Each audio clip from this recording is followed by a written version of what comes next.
Namaku Kirana. Hari ini, tepat 3 tahun 4 bulan sudah aku dan Banyu menikah. Jika 3 tahun terakhir ini hanyalah sebuah mimpi, maka hari ini adalah hari di mana seseorang menamparku begitu keras hingga aku harus terbangun dari mimpi itu.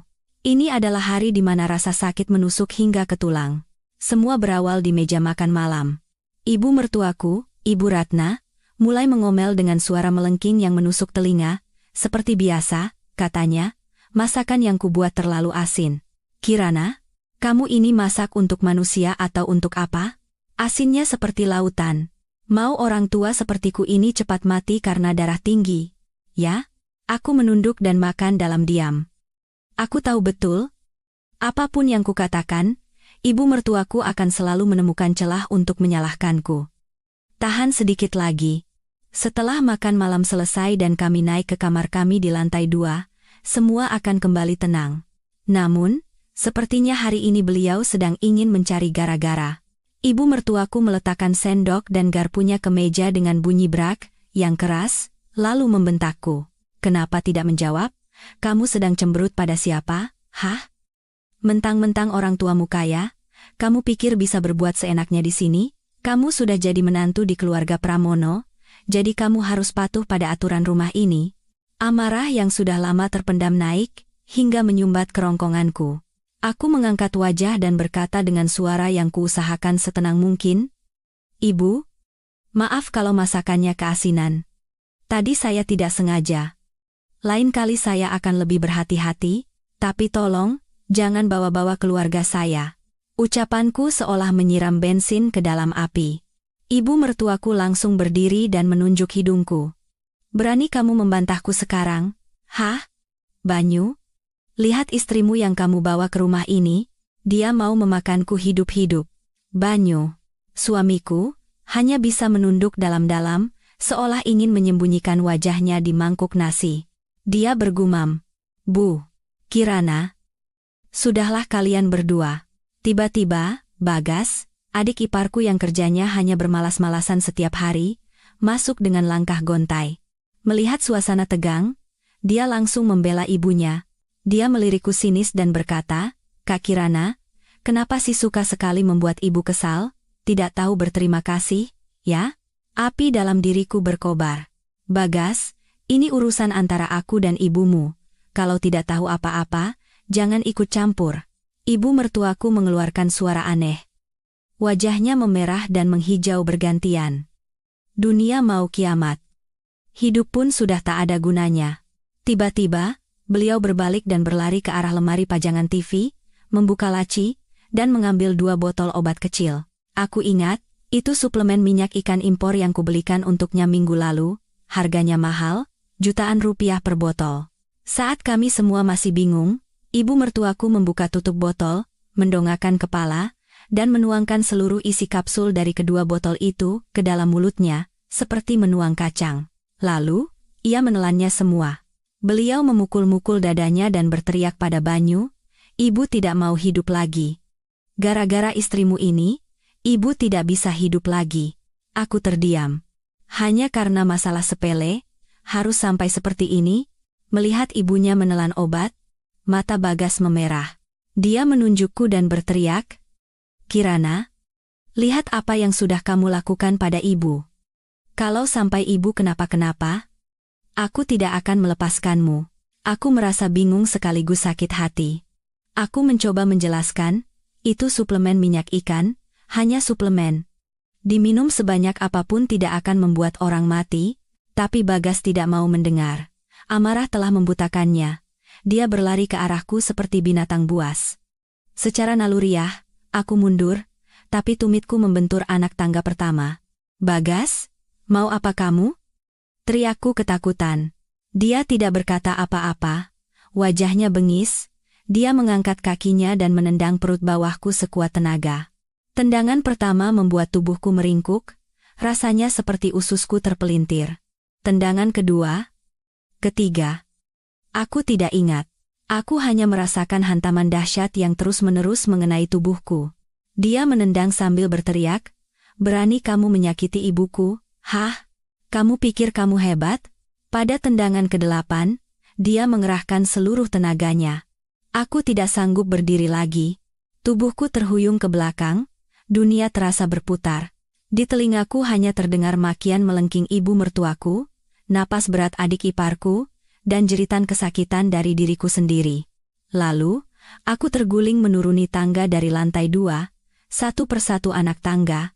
Rasanya tulang-tulangku akan remuk berkeping-keping. Dahiku membentur pegangan tangga, lenganku terpelintir ke sudut yang aneh. Tulang di sekujur tubuhku terasa hancur. Akhirnya, aku jatuh terhempas dengan keras di lantai semen di bawah, tak bisa bergerak. Seluruh tubuhku ngilu, terutama di bagian perut bawah.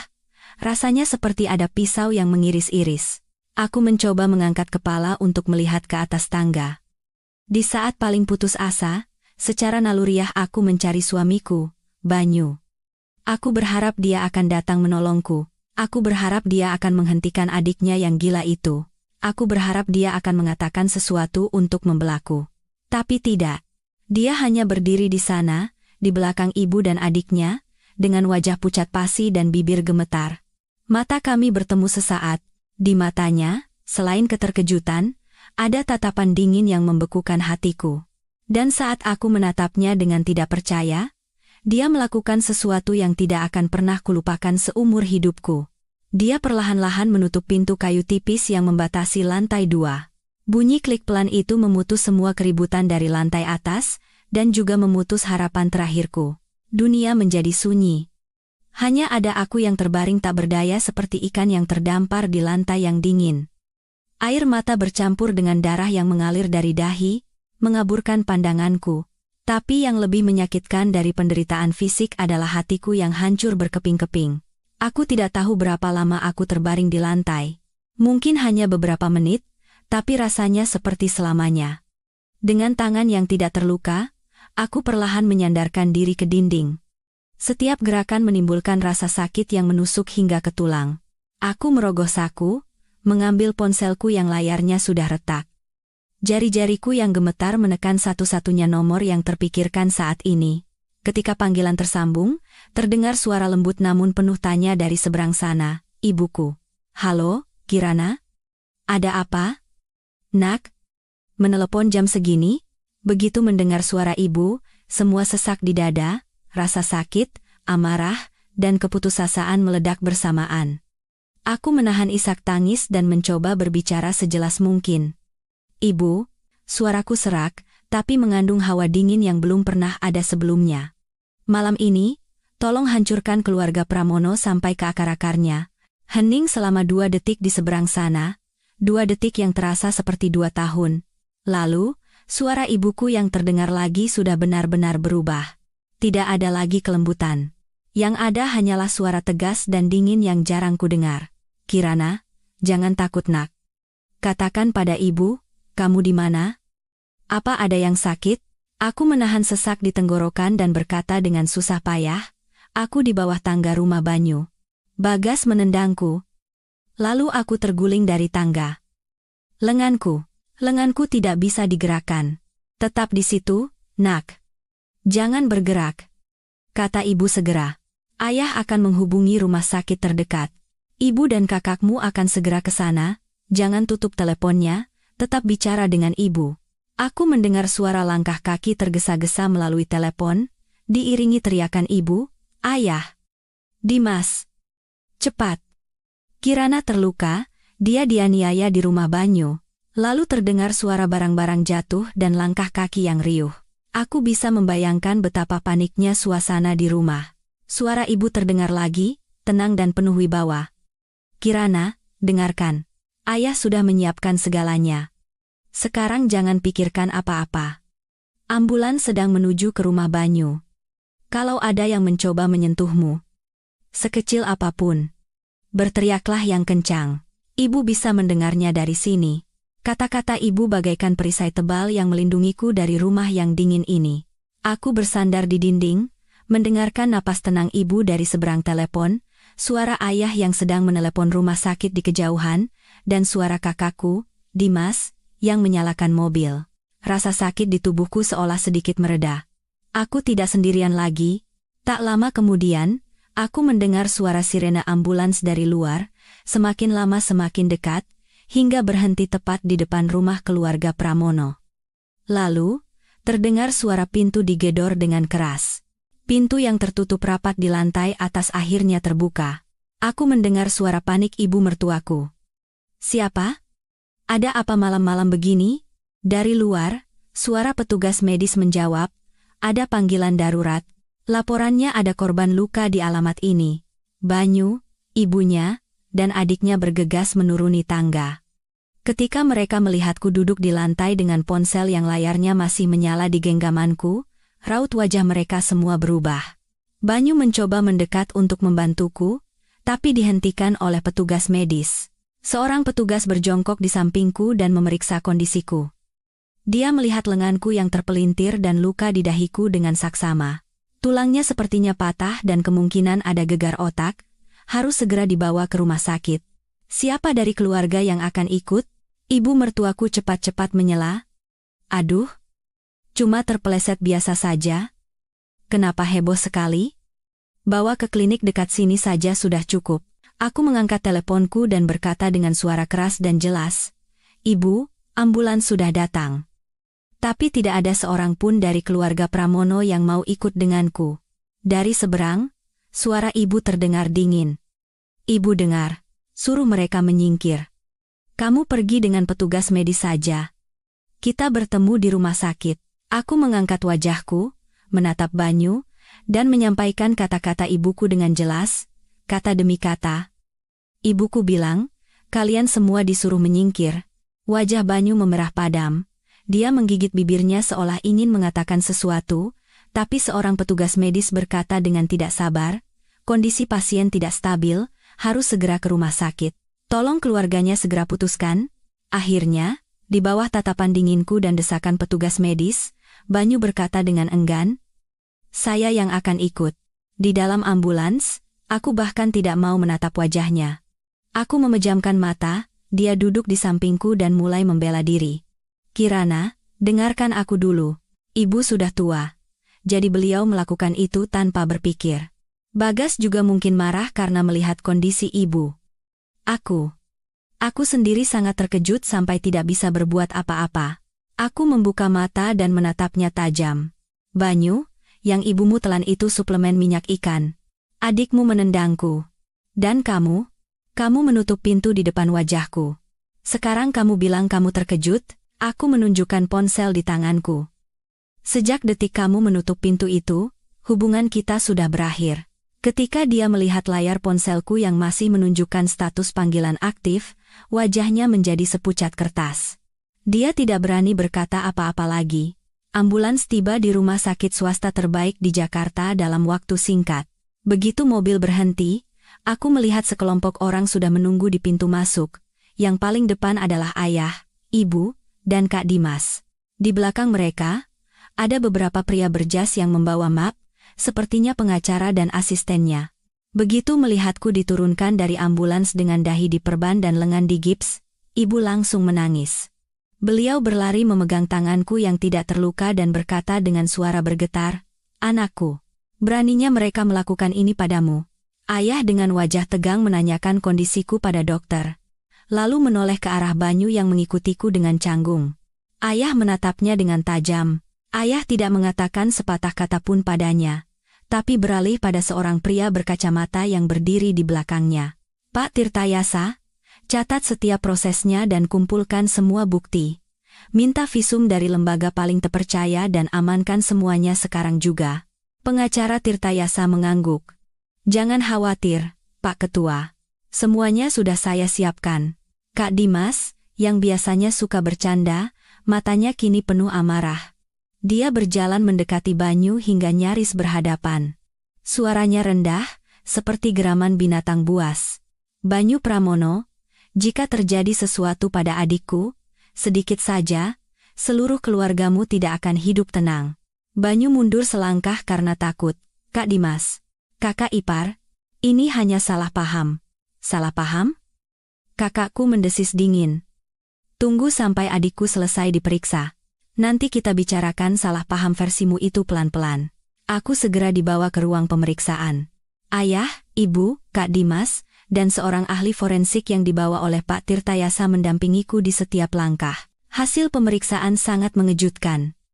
Tulang lengan kiri patah, beberapa jaringan lunak memar, gegar otak ringan, dan yang paling penting, ada pendarahan dalam ringan di area perut akibat benturan keras. Aku harus dirawat inap untuk observasi. Mendengar kata pendarahan dalam, ibu hampir pingsan dan harus dipapah oleh ayah. Tatapan ayah sedingin es. Beliau berkata pada ibu, "Kamu temani Kirana istirahat di kamar perawatan." Lalu, beliau menoleh pada Kak Dimas dan Pak Tirtayasa. "Dimas, ikut ayah. Pak Tirtayasa, segera mulai proses hukum berdasarkan bukti yang kita punya sekarang." "Mulai sekarang juga," kakakku mengangguk tegas. Setelah berada di kamar perawatan VIP, ibu menyelimutiku dengan lembut, matanya masih merah. Beliau berkata dengan suara penuh dendam, "Jangan khawatir, Nak. Dendam ini, ayah dan ibu yang akan membalaskannya. Tidak akan ada satu orang pun dari keluarga Pramono yang bisa lolos." Aku berbaring di ranjang, menatap langit malam yang gelap di luar jendela. Hatiku terasa tenang, lebih tenang dari sebelumnya. Aku tahu apa arti memulai yang ayah katakan. Nasib keluarga Pramono sudah mulai berubah sejak detik ibuku menerima teleponku. Aku berkata pada ibu dengan pelan, "Ibu, aku akan membuat mereka membayarnya 10 kali lipat, 100 kali lipat." Ibu menggenggam tanganku dan berkata dengan tegas, "Ya, Nak, ibu janji." Tiba-tiba, terdengar keributan dari luar kamar. Itu suara Banyu dan ibunya yang memohon-mohon. "Nyonya, Tuan, izinkan kami menjenguk Kirana. Kami datang untuk minta maaf, kami salah." Suara dingin Kak Dimas terdengar. "Menjenguk apa? Pergi kalian, minta maaf sana sama hakim di pengadilan." Keributan di luar mereda, mungkin mereka sudah diseret keluar oleh tim keamanan rumah sakit atau orang-orang yang dibawa kakakku. Akhirnya, dunia kembali tenang. Seorang perawat masuk untuk memasang infus. Saat cairan dingin itu mengalir ke pembuluh darahku, rasa sakit yang hebat perlahan mereda. Ibu duduk di samping ranjang, menggenggam tangan kananku erat-erat, matanya masih sembab. "Tidurlah, Nak. Ibu akan menjagamu di sini." Ibu menepuk punggung tanganku pelan. Aku menggeleng. Meski tubuhku sakit serasa mau hancur, pikiranku anehnya sangat jernih. Aku tidak bisa tidur. Setiap kali memejamkan mata, wajah menjijikan Bagas dan tatapan dingin Banyu saat menutup pintu kembali muncul. "Ibu, aku tidak bisa tidur." Ibu langsung mengerti. Beliau menghela napas dan berkata, "Kalau begitu jangan tidur. Cerita saja sama ibu." Ibu berhenti sejenak, lalu merendahkan suaranya. "Katakan sejujurnya, Nak, selama 3 tahun ini, apa nenek tua dari keluarga Pramono itu dan si Banyu sering membuatmu susah?" Air mataku menggenang. "Selama ini, aku selalu berpikir sudah menikah, jadi aku hanya menceritakan hal-hal baik dan menyembunyikan yang buruk. Aku tidak ingin ayah dan ibu khawatir, tapi sekarang, setelah semuanya terbongkar, tidak ada lagi yang perlu ditutupi. Aku menceritakan semuanya. Bagaimana selama 3 tahun ibu mertuaku selalu mencari-cari kesalahanku dalam segala hal. Bagaimana adik iparku bersikap seperti preman, tidak bekerja, dan selalu merendahkanku. Dan bagaimana Banyu selalu bersikap lembek, tidak berani melawan ibunya sendiri. Semakin banyak yang kudengar, wajah ibu semakin tegang. Akhirnya, tangannya gemetar karena marah. Jadi begitu rupanya. Keluarga Pramono itu menganggap putri dari keluarga Wijaya ini keset. Ya, dulu kami pikir si Banyu itu orangnya jujur, bisa menjagamu dengan baik, ternyata dia pengecut tidak bertanggung jawab. Saat kami sedang berbicara, seseorang mengetuk pintu pelan. Pengacara Tirtayasa masuk membawa sebuah map, wajahnya serius. "Tuan, Nyonya, hasil visum awal Nona Kirana sudah keluar." Ayah langsung berdiri. "Bagaimana hasilnya?"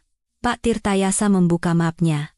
Tulang lengan kiri patah, harus digips dan istirahat minimal 3 bulan, beberapa jaringan lunak memar parah. Gegar otak ringan, harus banyak istirahat. Beliau berhenti sejenak, menatapku dengan ragu. Ayah berkata dengan suara berat, "Tidak perlu ditutupi. Katakan semuanya. Kirana juga harus tahu." Pak Tirtayasa mengangguk. "Dan akibat benturan keras berkali-kali di bagian perut, terjadi pendarahan dalam ringan. Saat ini kondisinya sudah stabil, tapi menurut dokter, pasien harus istirahat total. Jika tidak, bisa ada efek samping. Beliau kembali ragu, lalu berkata dengan hati-hati, selain itu, dokter berpendapat bahwa cedera perut separah ini bisa berdampak pada rahim. Kemungkinan di masa depan akan sulit memiliki anak, perlu perawatan khusus. Kata-kata terakhir itu bagaikan palu godam yang menghantam hati ibu. Beliau berdiri dengan kaget, suaranya berubah, "Apa? Mereka sengaja mau membuat putri kita tidak bisa punya anak?" Ibu menoleh pada ayah dan menangis. "Ayah, dengar tidak? Keluarga Pramono itu. Mereka sengaja mau membunuh anak kita." Wajah ayah sudah lebih dari sekadar tegang. Wajahnya menggelap seperti langit sebelum badai. Beliau mengambil hasil visum dari Pak Tirtayasa, membacanya sekilas, lalu menutupnya dengan keras. "Pak Tirtayasa," kata ayah, "simpan visum ini sebagai bukti kunci. Lalu bagaimana dengan hal yang saya minta Anda selidiki?" "Sudah ada gambaran awal, Pak," jawab Pak Tirtayasa. "Sumber pendapatan utama keluarga Pramono berasal dari sebuah rumah makan bernama Dapur Ibu Ratna di Jakarta. Secara hukum, pemiliknya adalah Ayah Banyu, tapi yang mengelola adalah Ibu Ratna dan Bagas. Tempatnya sewa, kontrak akan habis dalam 6 bulan. Kabarnya, mereka baru saja memesan bahan baku senilai puluhan juta rupiah untuk persiapan akhir pekan." Ayah mendengus dingin. "Bagus. Pertama, suruh Pak Cakra bicara dengan pemilik gedung. Katakan, berapapun tawaran keluarga Pramono, kita bayar 2 kali lipat, ambil alih sewa tempat itu. Kontrak bisa dibatalkan segera. Kedua, besok pagi, hubungi Dinas Kesehatan dan Dinas Pemadam Kebakaran, minta mereka memeriksa kebersihan dan keamanan Dapur Ibu Ratna secara menyeluruh. Ketiga, hubungi pemasok bahan baku mereka. Katakan, jangan pernah berbisnis dengan keluarga Pramono lagi." Pak Tirtayasa mencatat semuanya. "Baik, Pak Ketua. Akan segera saya laksanakan." "Dan si Banyu," tambah ayah, "dia kerja sebagai sales di perusahaan konstruksi, kan? Hubungi pemilik perusahaan itu, katakan, keluarga Wijaya tidak suka dengan anak ini." "Siap, Pak," kata Pak Tirtayasa, lalu keluar dari ruangan. Melihat ayah memberi perintah dengan tegas, amarah yang terpendam di hatiku perlahan mereda. Aku tahu. Ayah benar-benar marah. Ini bukan lagi sekadar pertengkaran kecil, tapi sebuah upaya untuk mencabut keluarga Pramono hingga ke akar-akarnya. Tiba-tiba, pintu kamar terbuka lagi. Kali ini Banyu. Dia membawa sekeranjang buah dengan ragu-ragu. Wajahnya dipaksakan tersenyum. "Ayah." "Ibu," sapanya hati-hati, lalu menoleh padaku. "Kirana, sudah baik kan? Aku bawakan anggur yang kamu suka." Ibu menunjuk wajahnya dan membentak, "Siapa ayah dan ibumu? Pergi dari sini sekarang juga, ini bukan tempatmu."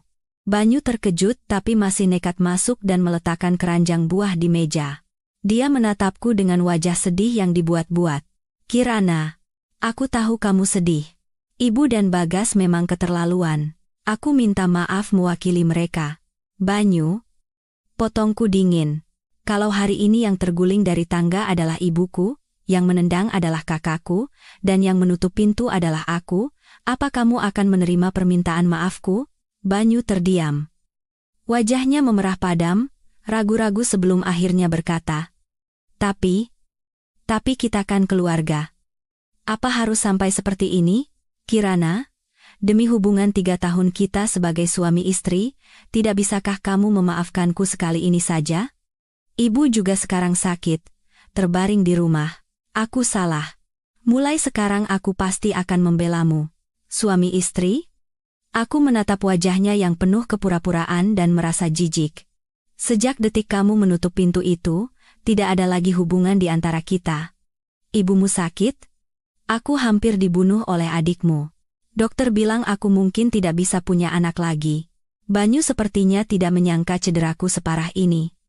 Dia terpaku, lalu bertanya tanpa sadar, "Efek samping apa?" Aku memalingkan wajah ke jendela, tidak mau melihatnya lagi. Ibu yang menjawab. Suaranya sedingin es. "Dengar baik-baik, Banyu Pramono. Lengan kiri Kirana patah, gegar otak, pendarahan dalam. Dokter bilang, cedera ini bisa membuatnya sulit punya anak. Keluarga kalian benar-benar kejam. Sekarang, bawa pergi anggur busukmu itu. Kalau ada yang mau dibicarakan, bicara saja dengan pengacara kami. Banyu terdiam membisu. Dia menatapku bergantian dengan ayah dan ibu yang memasang wajah garang. Sepertinya dia baru sadar situasinya jauh lebih buruk dari yang dia kira. Bibirnya gemetar seolah ingin mengatakan sesuatu lagi. Tapi Kak Dimas masuk, mencengkeram kerah bajunya, dan menyeretnya keluar dengan kasar. Tidak mengerti bahasa manusia, ya? Ku bilang pergi. Kakakku mendorongnya keluar pintu dan membantingnya hingga tertutup, lalu menguncinya. Dari luar, terdengar suara tangisan Banyu. Kirana! Ayah! Ibu! Aku salah. Tolong beri aku kesempatan lagi. Tapi di dalam kamar, tidak ada yang peduli lagi padanya. Aku tahu, perasaanku padanya dan rumah itu sudah benar-benar mati. Akhirnya, air mataku mengalir. Tapi ini bukan air mata kesedihan, melainkan air mata ketetapan hati. Aku berkata pada ayah, "Ayah, aku mau cerai. Aku akan membuat keluarga Pramono membayar semua yang mereka lakukan padaku hari ini." Ayah mendekat, merangkul bahuku pelan. Tatapannya tegas, "Jangan khawatir nak. Ayah janji, tidak akan ada satu orang pun yang bisa lolos." Kamar perawatan akhirnya kembali tenang. Suara Banyu hilang dari depan pintu, seperti noda yang telah dibersihkan. Ibu pergi ke kamar mandi, lalu kembali membawa handuk hangat untuk menyeka wajahku dengan lembut. Ayah berdiri di dekat jendela, berbicara di telepon dengan suara rendah. "Ya, tekan dari semua sisi. Tidak perlu ada belas kasihan. Aku tahu, jaring untuk menangkap keluarga Pramono telah ditebar. Tubuhku masih sakit, terutama di bagian perut. Bergerak sedikit saja rasanya seperti mau robek. Tapi anehnya, hatiku tidak lagi sesak. Mungkin karena semua sudah terlampiaskan, atau mungkin karena ayah, ibu, dan kakakku berdiri di sampingku tanpa ragu. Perawat masuk mengganti kantong infus dan mengingatkanku untuk beristirahat. Setelah perawat pergi, hanya tinggal kami sekeluarga di dalam kamar. Kakakku duduk di samping ranjang dengan marah. Sialan, makin dipikir makin kesal. Dulu mataku buta atau bagaimana? Ya? Kupikir si Banyu itu orangnya jujur. Tidak kusangka dia pengecut seperti ini. Kalau tahu dari awal, tidak akan pernah kurlakan kamu menikah dengannya. Kata-kata kakakku seolah membuka kotak memoriku. Ya, kenapa dulu aku berpikir Banyu orang yang baik? Kalau dipikir-pikir lagi, di balik apa yang kusebut sebagai kebaikannya, semuanya penuh dengan ranjau. Aku bertemu Banyu pertama kali di acara seorang teman. Saat itu aku baru lulus dan bekerja di perusahaan ayah. Banyu adalah teman dari temanku. Dia berpakaian rapi, tidak banyak bicara. Dia duduk di sudut ruangan, mendengarkan orang lain berbicara sambil sesekali tersenyum. Kelihatannya sangat dewasa, berbeda dari pria lain yang suka pamer. Setelah acara selesai, hujan gerimis. Dia tidak punya payung. Aku punya mobil, jadi aku menawarkan tumpangan. Dia duduk di kursi penumpang dengan kaku, terus-menerus mengucapkan terima kasih. Saat turun dari mobil, dia ragu-ragu lalu bertanya, "Mbak Kirana, lain kali boleh saya traktir kopi?" sebagai ucapan terima kasih. Wajahnya sedikit memerah, tatapannya malu-malu. Saat itu, aku berpikir orang ini sangat jujur dan manis. Setelah itu, kami mulai berpacaran. Dia sangat perhatian. Dia ingat aku tidak suka seledri, dia selalu mengupaskan udang untukku, dan saat hari hujan dia selalu menyiapkan payung cadangan. Meskipun tidak pandai berkata-kata manis, tindakannya seolah menunjukkan kepedulian yang besar. Saat itu aku berpikir, bertemu dengan orang yang bisa diandalkan dan baik padaku lebih penting dari apapun.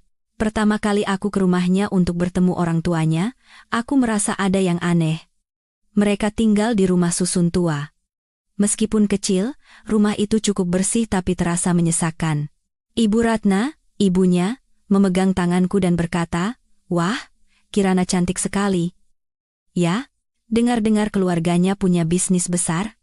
Tapi matanya seperti pemindai, mengamatiku dari ujung rambut sampai ujung kaki tasku, sepatuku. Di matanya ada perasaan campur aduk antara iri dan nyinyir. Saat makan, ibunya terus mengambilkan lauk untukku sambil berkata, "Makan yang banyak, kamu kurus sekali." Tapi sebenarnya dia sedang menginterogasiku tentang keluargaku. Apa pekerjaan orang tuaku? Seberapa besar perusahaannya? Berapa pendapatan tahunannya? Banyu hanya tersenyum canggung di sampingku, sesekali berkata, "Bu, jangan banyak tanya." Tapi begitu dipelototi ibunya, dia langsung diam. Ayahnya pendiam. Selama makan, dia hampir tidak berbicara, hanya menunduk makan. Adiknya, Bagas, saat itu masih sekolah SMK. Dia makan dengan suara berisik dan tatapannya tidak ramah. Setelah hari itu, sebenarnya orang tuaku kurang setuju. Ibu bilang, "Keluarga itu kelihatannya terlalu perhitungan, Nak." Dan Banyu kelihatannya sangat penurut di depan ibunya. Tapi saat itu aku sedang dibutakan oleh apa yang kusebut cinta.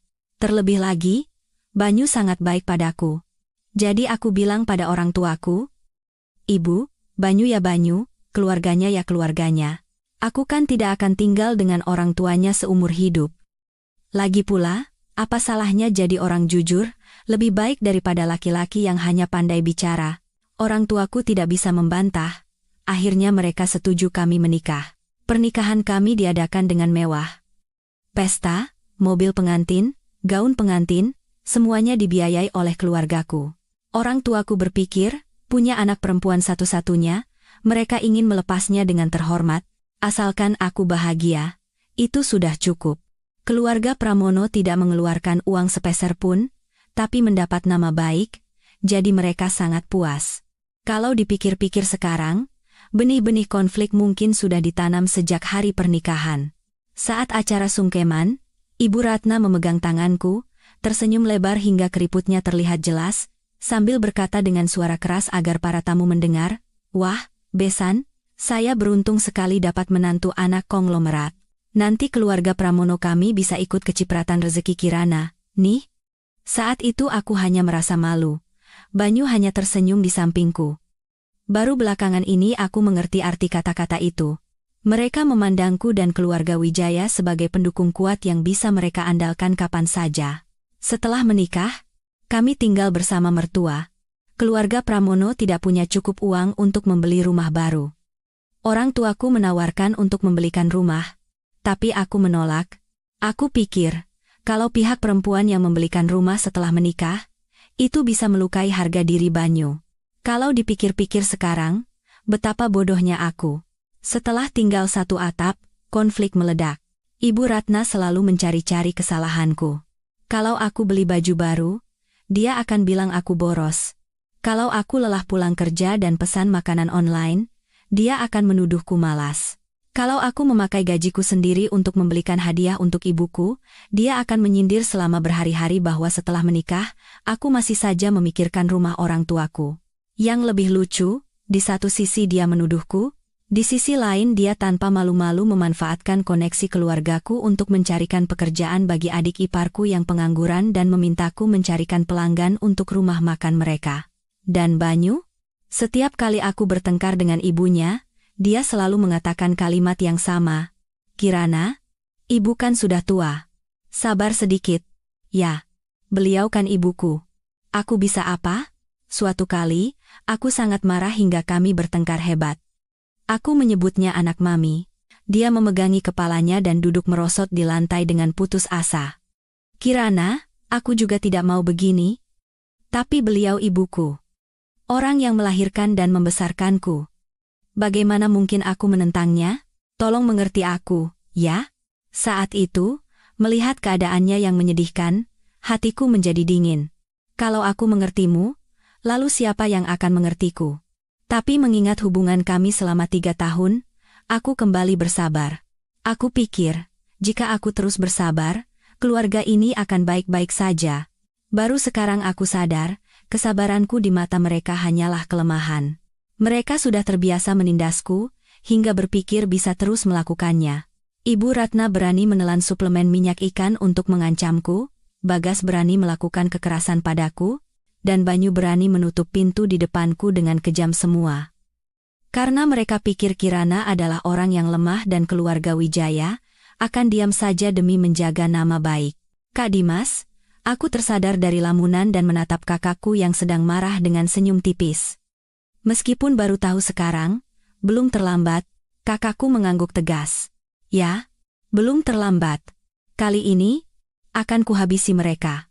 Saat itu, ayah selesai menelepon dan kembali ke samping ranjang. Wajahnya terlihat sedikit lebih lega. Beliau berkata padaku, sudah beres. Pemilik gedung sudah setuju. Besok dia akan membicarakan pembatalan kontrak sewa dengan keluarga Pramono. Petugas dari Dinas Kesehatan dan Pemadam Kebakaran akan datang ke dapur Ibu Ratna jam 8 pagi tepat, dan pemasok bahan baku sudah berjanji tidak akan mengirim barang lagi ke keluarga Pramono. Ibu menambahkan dengan nada dendam, harus dipatahkan kaki tangannya seperti ini? Biar tahu rasa. Fajar menyingsing. Sinar matahari masuk melalui jendela kamar perawatan, menyilaukan mata. Aku hampir tidak tidur semalaman, tapi anehnya pikiranku lebih jernih dari biasanya. Mungkin karena amarah di hati yang menopangku. Perawat masuk untuk mengukur suhu dan tekanan darah, lalu kembali mengingatkan agar aku banyak istirahat. Ibu pergi ke kantin untuk membeli sarapan. Ayah dan kakakku sepertinya pergi mengurus berbagai hal di luar. Kamar menjadi sunyi, hanya ada aku sendiri. Aku berbaring menatap langit-langit, membayangkan betapa kacaunya rumah keluarga Pramono saat ini. Mereka pasti sudah tahu aku menghilang. Apa Ibu Ratna masih pura-pura sakit? Apa si preman Bagas itu menyesal?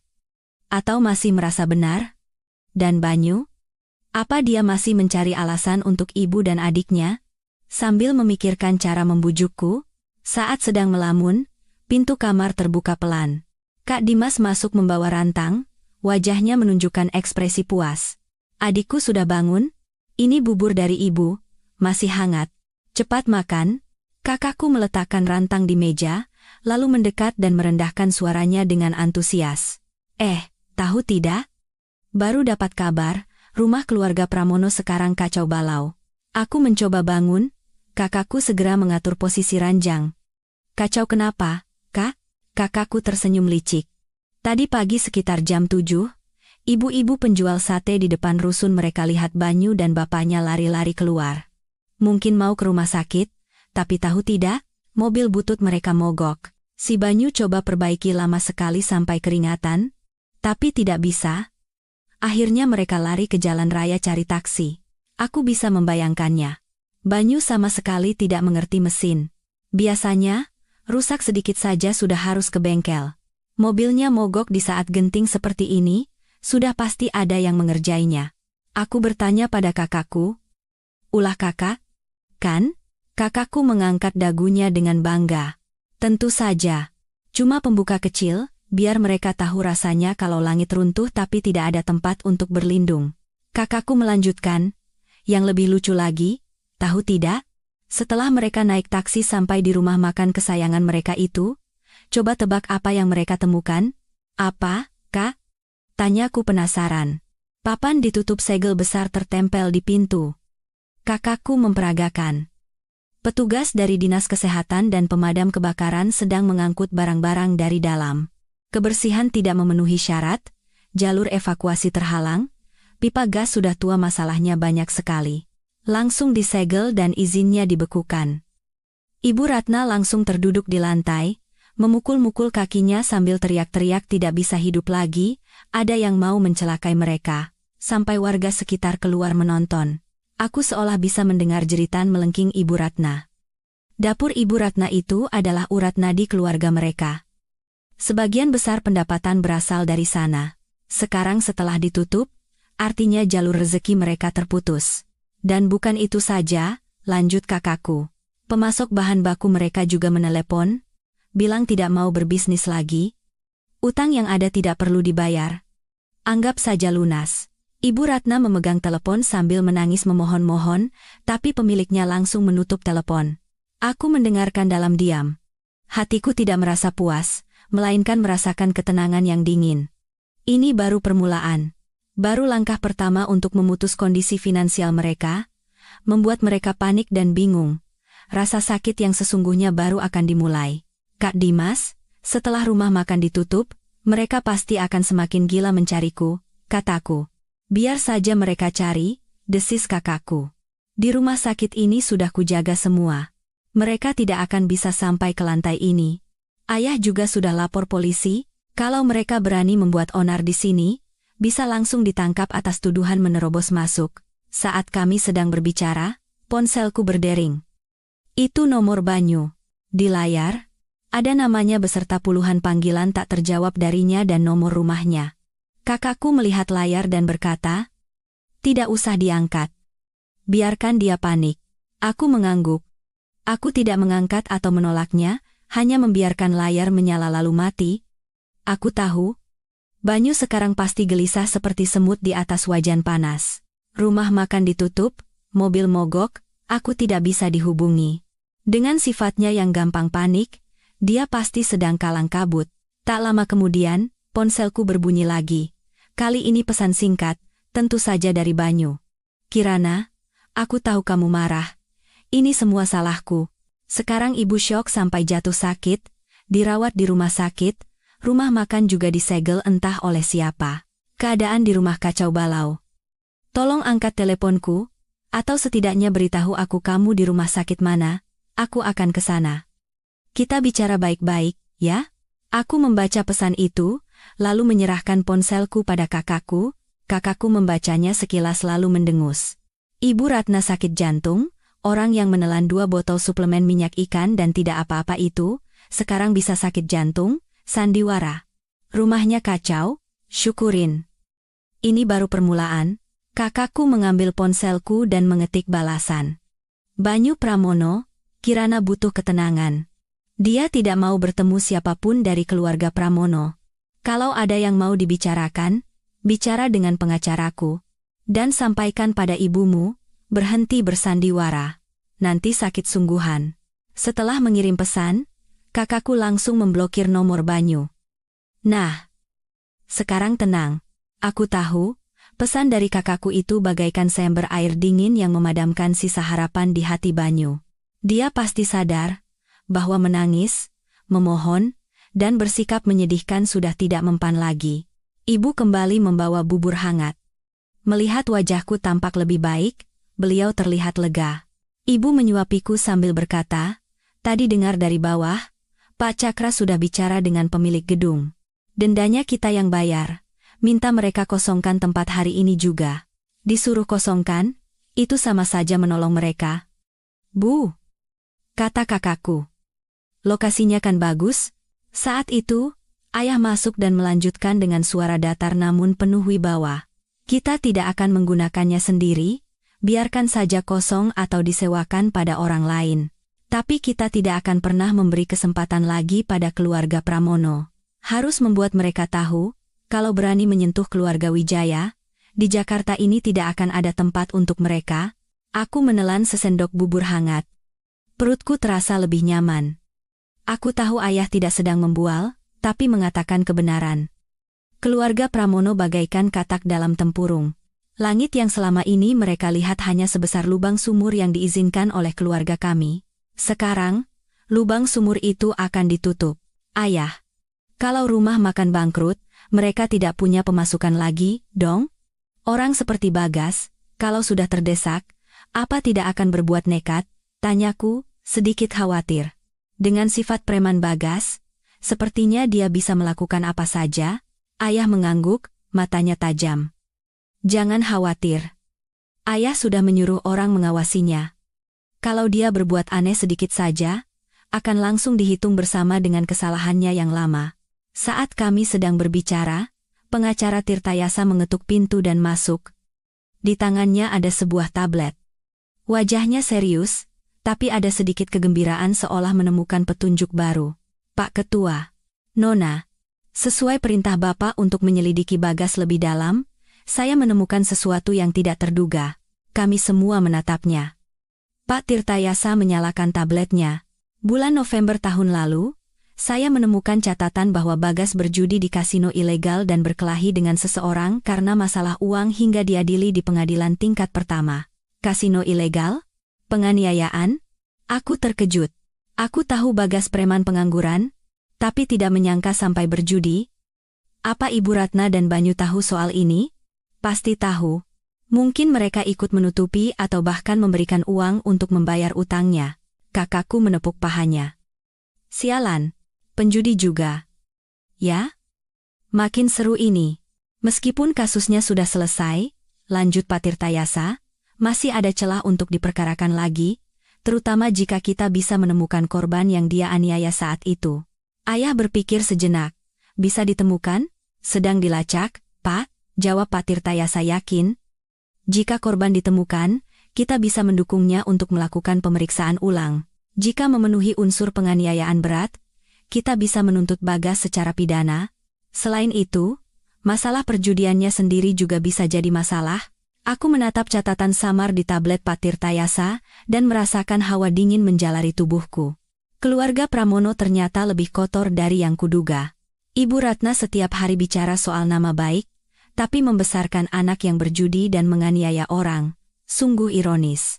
Di saat yang sama, kebencianku semakin menjadi-jadi. Sampah masyarakat dengan catatan seperti itu, beraninya dia melakukan hal keji padaku kemarin? Dan Banyu serta Ibu Ratna terus membelanya. Temukan orang itu, kata ayah pada Pak Tirtayasa dengan tegas. Berapapun biayanya, temukan korban itu. Kita harus membuat Bagas membayar semua perbuatannya. Siap, Pak Ketua, kata Pak Tirtayasa, lalu menyimpan tabletnya dan keluar. Berita yang dibawa Pak Tirtayasa membuatku takut. Bagas adalah seorang penjudi dan punya riwayat penganiayaan. Dulu aku pikir dia hanya pemalas yang menyedihkan. Sekarang, sepertinya dia adalah bom waktu. Ibu Ratna dan Banyu pasti tahu soal ini, tapi mereka menyembunyikannya dariku dan membiarkannya tinggal di rumah. Memikirkannya saja sudah membuatku merinding. Kakakku marah sampai mondar-mandir di kamar sambil mengumpat. Judi, penganiayaan, keluarga busuk. Dulu mataku benar-benar buta sampai membiarkan adikku masuk ke sarang penyamun itu. Dia berhenti dan menatapku. Adikku, jangan khawatir, kali ini, kalau aku tidak bisa menjebloskan bajingan itu ke penjara, aku ganti nama. Ayah tampak lebih tenang, tapi tatapannya lebih berat. Beliau tidak banyak bicara, hanya mengambil ponsel dan menelepon lagi, sepertinya memerintahkan agar pencarian korban penganiayaan Bagas dipercepat. Aku tahu ayah sangat marah hingga tidak akan memberi ampun lagi. Setengah hari berikutnya berlalu dengan tenang. Aku memaksakan diri makan sedikit bubur, lalu tertidur. Aku bangun lagi sekitar jam 3 sore. Sinar matahari masuk dengan miring, menciptakan bayangan panjang di lantai. Ibu sedang mengupas apel di sampingku, sementara kakakku menatap ponselnya seolah menunggu sesuatu. Tak lama kemudian, ponsel kakakku berdering. Dia melihat nomornya, lalu langsung menjawab dan menyalakan speaker. Halo, Pak Dimas. Di seberang, suara seorang pria muda terdengar, sedikit antusias. Ada kabar seru lagi di rumah keluarga Pramono, katakan.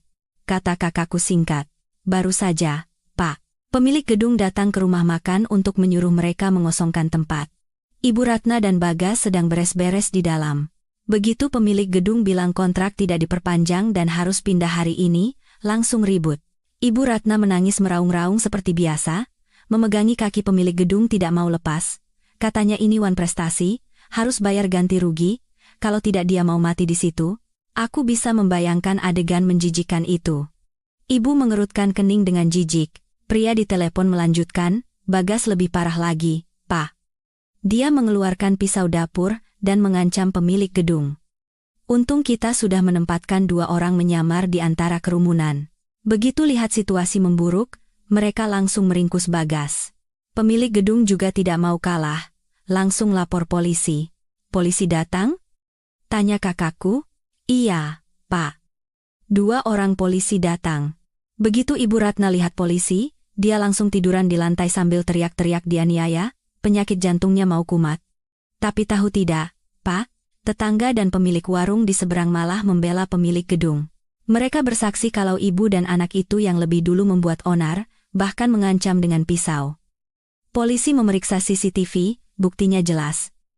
Bagas langsung dibawa ke kantor polisi.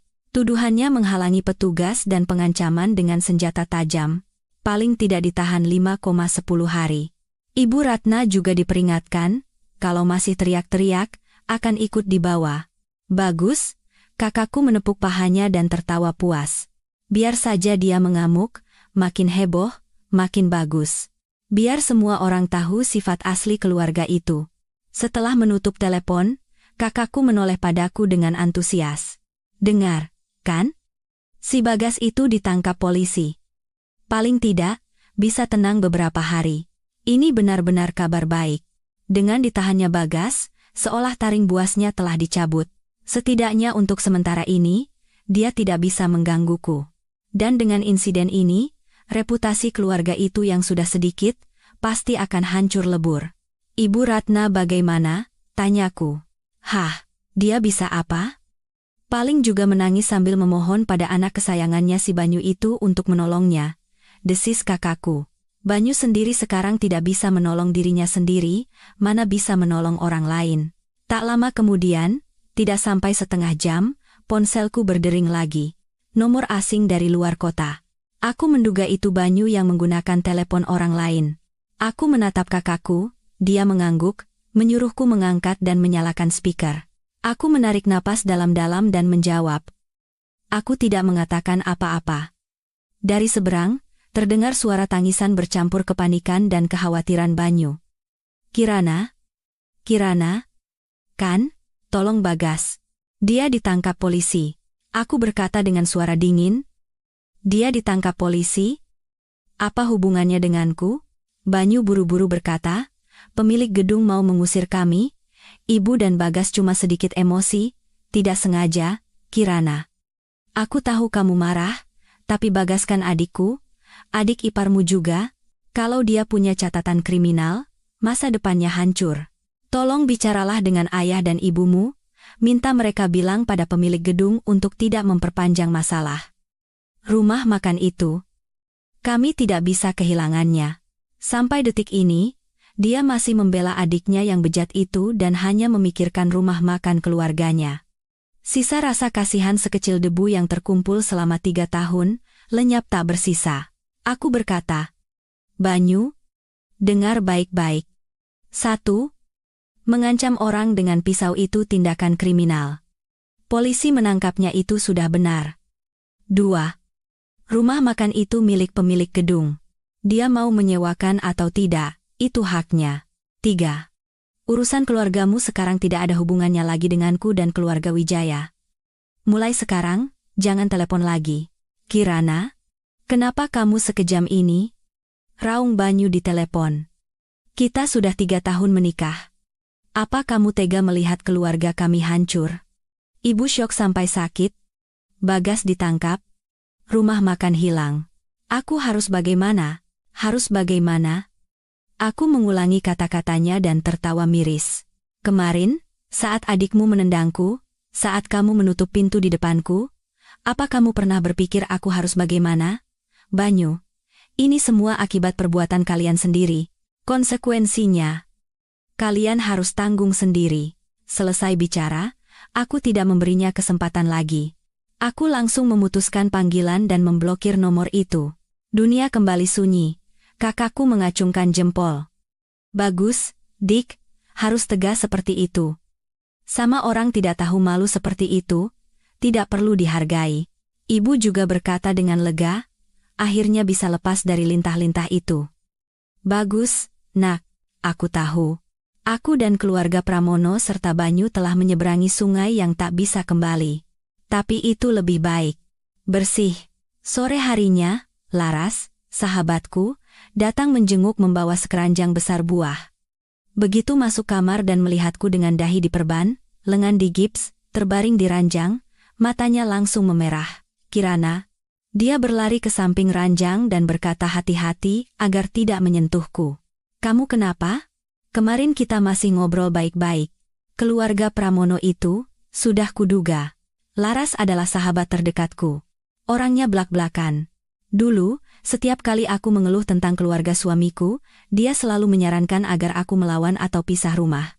Tapi aku selalu berpikir, kalau aku sabar, nanti juga akan membaik. Aku menceritakan kejadian kemarin secara singkat. Laras menggeretakkan giginya, mengepalkan tangan. 8 kali tendangan terus didorong dari tangga. si Bagas itu binatang. Dan Banyu menutup pintu. Itu laki-laki. Gugat cerai, kurasi habis hartanya. Setelah meluapkan amarahnya, Laras mendekat, merendahkan suaranya, dan berkata dengan misterius. Tapi, Kirana, aku punya informasi. Mungkin bisa membantumu. Informasi apa? Tanyaku. Ingat sepupuku yang punya bengkel di seberang? Kata Laras. Bulan lalu dia cerita, ada orang namanya Bagas bawa mobil van butut ke bengkel. Tidak punya uang, mau ngutang, tapi ditolak. Waktu itu aku dengar namanya familiar, tapi tidak terlalu kupikirkan. Tapi hari ini setelah dengar ceritamu, aku langsung telepon dia. Laras berhenti sejenak, lalu merendahkan suaranya lagi. Sepupuku bilang, waktu itu mobil si Bagas baunya aneh, seperti bau pesing campur pembersih. Dan si Bagas gelisah terus, bolak-balik lihat ponsel seperti ada yang mencari. Sepupuku curiga, dia pura-pura periksa mobil sambil lihat ke dalam. Ternyata, di sela-sela jok, ada 2,3 kantong plastik klip kecil transparan. Seperti yang biasa dipakai untuk narkoba. Kantong narkoba? Jantungku seolah berhenti berdetak. Pikiran mengerikan melintas di kepalaku. Bagas bukan hanya penjudi, tapi juga pemakai.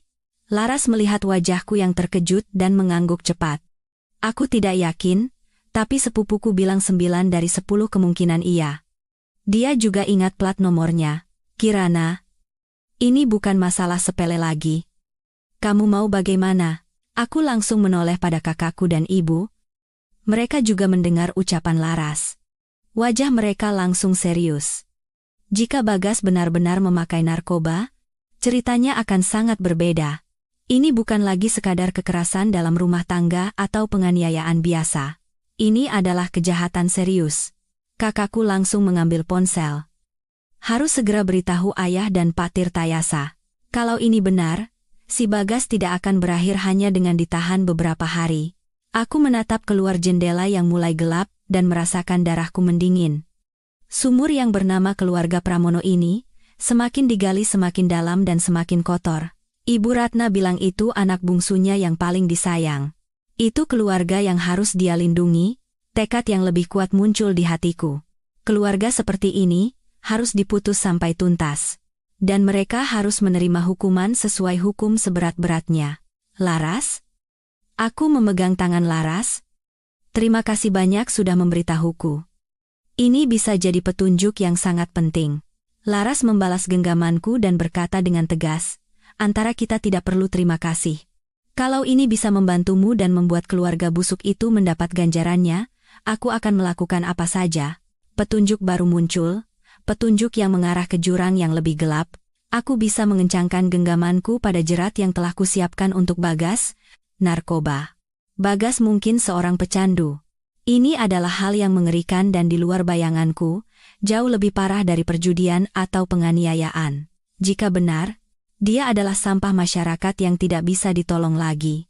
Dan orang yang bisa menyeret seluruh keluarganya ke neraka kapan saja. Kak Dimas yang paling cepat bereaksi.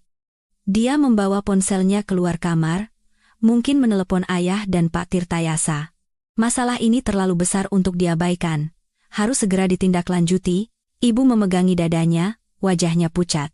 Ya Tuhan, menakutkan sekali. Keluarga itu sebenarnya ada apa? Untung sekali kamu bisa keluar dari sana, nak. Benar-benar beruntung. Ibu menggenggam tanganku erat. Ketakutan. Laras juga memasang wajah serius. Kirana, aku tahu ini menakutkan. Tapi kalau benar, ini akan jadi bukti telak untuk menjatuhkan bajingan itu. Nanti aku suruh sepupuku catat plat nomor dan detail hari itu, siapa tahu dibutuhkan sebagai saksi. Hatiku campur aduk. Di satu sisi, aku terkejut dan jijik. Di sisi lain, kebencianku semakin membara. Harus tinggal satu atap dengan orang yang mungkin pecandu selama ini, memikirkannya saja sudah membuatku merinding. Dan Ibu Ratna serta Banyu, apa mereka tahu? Kalau mereka tahu tapi diam saja, berarti mereka ikut terlibat. Tak lama kemudian, kakakku dan ayah masuk bersama. Pak Tirtayasa mengikuti di belakang. Wajah mereka semua sangat serius. Ayah yang pertama kali angkat bicara. Suaranya sangat tegas. Informasi dari Laras sangat penting. Ayah sudah menyuruh orang memeriksa 2 hal. 1. Melacak jejak dan riwayat pengeluaran terakhir Bagas, menggunakan plat nomor itu untuk mencari tahu kemana dia sering pergi. 2. Menyelidiki apakah ada orang di daerah sana yang kenal Bagas atau melihatnya berhubungan dengan orang-orang mencurigakan. Pak Tirtayasa memperbaiki posisi kacamatanya dan menambahkan, Pak Ketua, Nona, jika Bagas memang terlibat narkoba, kasusnya akan berubah total. Kita mungkin harus mengubah strategi awal, penganiayaan atau perjudian masih bisa ada mediasi atau damai. Tapi narkoba, tidak bisa. Siapa yang menyentuhnya akan habis. Jika terkonfirmasi, ini akan jadi kasus pidana. Polisi akan terlibat, dan dia akan divonis hukuman penjara yang berat. Aku langsung berkata, tidak perlu diubah, Pak Pengacara. Yang saya mau adalah dia mendapat hukuman seberat-beratnya. Mengasihani orang seperti Bagas sama saja dengan menyakiti diri sendiri. Ayah mengangguk setuju. Beliau berkata pada kakakku, Dimas, kamu temui sepupu Laras langsung. Tanyakan detailnya, lihat apa kantong plastik yang dia maksud masih bisa ditemukan. Kalau ketemu satu saja, itu akan jadi bukti penting. Baik, ya. Aku pergi sekarang, kata kakakku, lalu mengajak Laras pergi. Di kamar, hanya tinggal ayah, ibu, dan Pak Tirtayasa. Suasananya berat. Aku tahu mereka tidak hanya khawatir tentang bagaimana menangani Bagas, tapi juga mengkhawatirkan keselamatanku. Pecandu narkoba bisa melakukan apa saja, ponsel Pak Tirtayasa berdering. Dia berjalan ke samping untuk menjawab. Tak lama, dia kembali dengan suara sedikit antusias. Pak Ketua, Nona, baru dapat kabar. Kita sudah menemukan korban yang dianiaya Bagas tahun lalu. Ini benar-benar kabar baik yang tidak terduga. Di mana? Bagaimana keadaannya? Tanyaku cepat. Namanya Pak Suroso, seorang tukang interior. Sekarang bekerja di Surabaya. Tim kami sudah menghubunginya. Dia sangat ingin menuntut Bagas. Sangat kooperatif. Dia cerita, waktu itu Bagas punya utang judi 30 juta rupiah, tidak mau bayar. Saat dia menagih, kepalanya malah dipukul kursi oleh Bagas sampai harus dijahit 7 jahitan. Waktu itu karena takut dibalas dan butuh uang cepat, dia menerima uang damai 50 juta dari keluarga Pramono. Tapi sekarang, setelah dengar Bagas berulah lagi dan menganiaya orang lain lebih parah, dia sangat marah. Dia bersedia datang untuk pemeriksaan ulang dan menjadi saksi. 7 jahitan. Aku menarik napas dalam-dalam. Bagas benar-benar kejam. Sama penagih utang saja bisa begitu, apalagi padaku yang dia anggap tidak berdaya. Pasti dia memang berniat membunuhku. Bagus, ayah langsung memutuskan. Undang Pak Suroso segera, minta dia melakukan pemeriksaan ulang di rumah sakit terbaik. Kalau memenuhi unsur penganiayaan berat, langsung laporkan pidana, gabungkan dengan riwayat perjudian dan dugaan narkoba, serahkan semua ke polisi, harus ditindak tegas. Siap, Pak Ketua, kata Pak Tirtayasa, lalu mulai bersiap-siap. Kabar buruk yang bagaikan bencana bagi keluarga Pramono, kini menjadi pedang yang menodong leher mereka. Setengah hari berikutnya, kabar terus berdatangan. Kakakku menemukan rekaman CCTV dari bengkel sepupu Laras. Terlihat mobil van butut yang dibawa Bagas hari itu. Meskipun tidak terlihat jelas bagian dalam mobil, terlihat Bagas yang berbicara tidak jelas dan tampak gelisah. Kakakku berhasil mendapatkan sampel serbuk kecil dari sela-sela jok dan mengirimnya untuk dianalisis secara rahasia. Hasilnya akan keluar besok. Tim yang melacak jejak Bagas juga melaporkan bahwa beberapa bulan terakhir, dia sering berada di sebuah pabrik kosong di daerah pinggiran Jakarta hingga larut malam dengan perilaku mencurigakan. Dan di riwayat panggilannya, tercatat dia sering menelepon nomor-nomor misterius yang tidak bisa diidentifikasi. Kemungkinan terburuk, malam harinya, aku berbaring di ranjang, menatap lampu-lampu kota dan merasa bingung. Hanya dalam 1 hari, jati diri Bagas yang sebenarnya terungkap, semakin dalam dan menjijikkan. Aku merasa takut sekaligus lega dengan cara yang dingin. Jika tidak ada kejadian ini, apa aku masih harus bertahan di rumah penuh racun itu? Suatu hari nanti, mungkin aku akan mengalami hal yang lebih buruk. Setelah itu, Banyu menelepon lagi beberapa kali dengan nomor lain, tapi tidak kuangkat. Dia mengirim pesan panjang. Awalnya memohon, lalu mulai menyalahkan, "Kirana, kamu benar-benar keterlaluan. Apa kamu harus membunuh seluruh keluarga kami baru puas? Setidaknya kita pernah jadi suami istri. Apa kamu tidak punya sedikit pun perasaan?" Aku membaca pesan itu dan mendengus dingin. Perasaan? Saat adiknya mau membunuhku, saat dia menutup pintu di depanku, di mana perasaannya? Sekarang setelah takut, baru minta belas kasihan? Terlambat, aku memblokir nomor itu lagi. Akhirnya, dunia benar-benar sunyi. Aku tahu, keluarga Pramono sekarang pasti sudah hancur lebur. Ibu Ratna pura-pura sakit di rumah sakit, Bagas ditahan, rumah makan ditutup, tempat usaha disita, pemasok diputus, mobil mogok, Banyu dan ayahnya yang pendiam pasti sibuk seperti lalat tanpa kepala, dan ini baru permulaan. Begitu Pak Suroso melakukan pemeriksaan ulang, begitu hasil analisis keluar, dan begitu polisi terlibat secara resmi. Malam itu aku tidak bisa tidur. Di kepalaku hanya ada wajah menjijikan Bagas dan bayangan narkoba serta kantong plastik yang diceritakan Laras. Rasa takut bagaikan serangga yang perlahan menggerogoti tulangku. Menjelang fajar, aku baru terlelap, tapi mimpi buruk hingga terbangun kaget. Dalam mimpi, Bagas membawa suntikan panjang, berlari ke arahku, aku terbangun dengan keringat dingin. Di luar sudah terang, tapi sinar matahari tidak mampu menerangi kegelapan di hatiku. Perawat masuk mengganti obat. Gips di lenganku terasa berat, mengingatkanku pada semua yang terjadi. Ibu melihat wajahku pucat dan bertanya khawatir, apa lukaku sakit atau aku tidak bisa tidur? Aku menggeleng. Rasa takut ini terlalu sulit untuk diungkapkan dengan kata-kata. Sekitar jam 9 pagi, Pak Tirtayasa dan kakakku masuk bersama. Wajah kakakku tampak lelah karena kurang tidur, tapi matanya berbinar seperti pemburu yang menemukan mangsa. Pak Tirtayasa tetap berwajah serius. Di tangannya ada sebuah amplop. "Dik, hasil analisisnya sudah keluar," kata kakakku begitu masuk. Suaranya pelan tapi tidak bisa menyembunyikan antusiasmenya. Jantungku berdebar kencang. "Bagaimana, Kak?" Pak Tirtayasa membuka amplop, mengeluarkan laporan, dan berkata dengan wajah serius, "Nona Kirana, hasil analisis serbuk yang diambil dari jok mobil Bagas positif mengandung metamfetamin, atau sabu-sabu. Meskipun sudah menduga, begitu mendengar kata sabu-sabu dengan jelas, aku merasakan hawa dingin dari ujung kaki hingga kepala. Tangan dan kakiku langsung dingin. Benar. Bagas memang pecandu. Dia bukan hanya penjudi dan preman, tapi juga pecandu narkoba." Ibu menarik napas dalam-dalam, menutup mulutnya, dan menangis. Air matanya campur aduk. Ya Tuhan, beraninya dia. Kirana harus tinggal satu atap dengan orang seperti itu sekian lama. Kalau dia sakau bagaimana? Wajah ayah menghitam. Beliau mengepalkan tangan dan bertanya pada Pak Tirtayasa, "Hasil analisis ini bisa jadi bukti hukum?" Pak Tirtayasa mengangguk.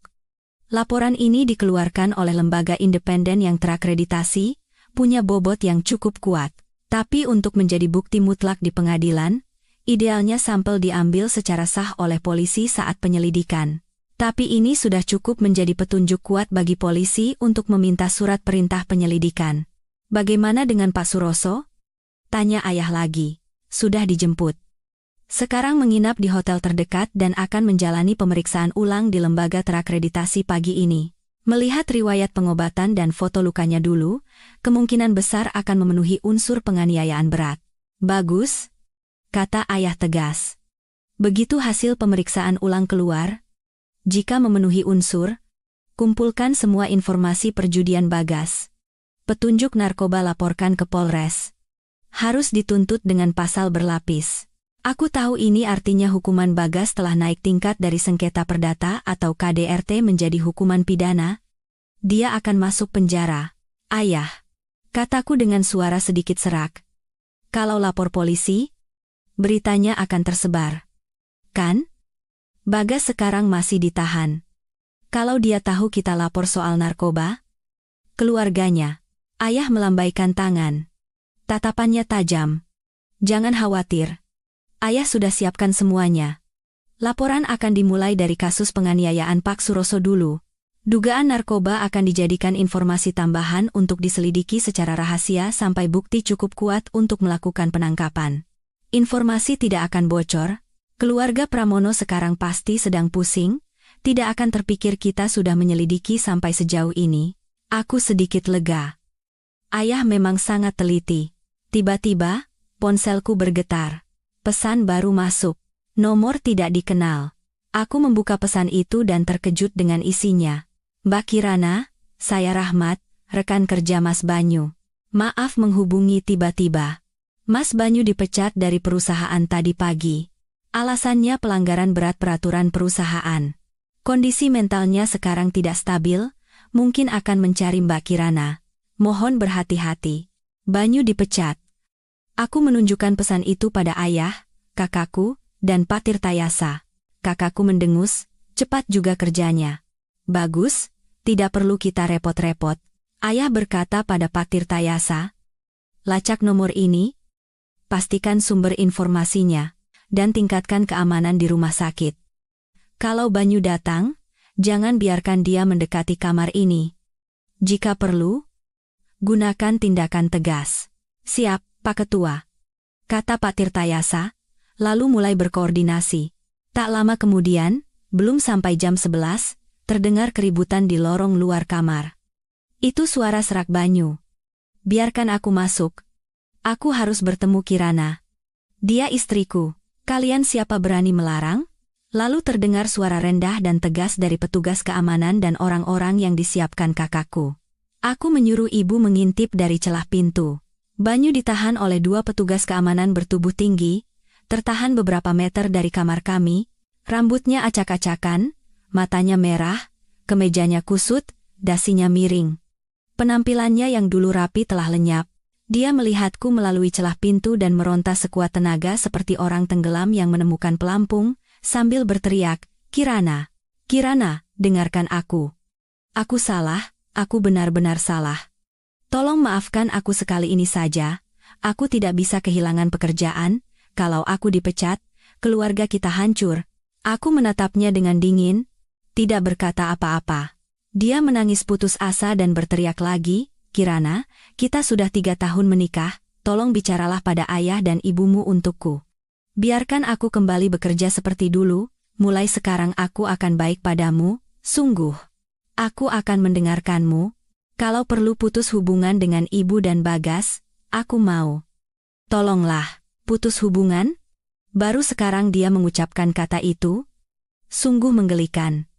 Dia sama sekali tidak mengerti, aku sudah tidak punya perasaan apapun lagi padanya dan keluarganya. Yang ada hanya jijik dan benci.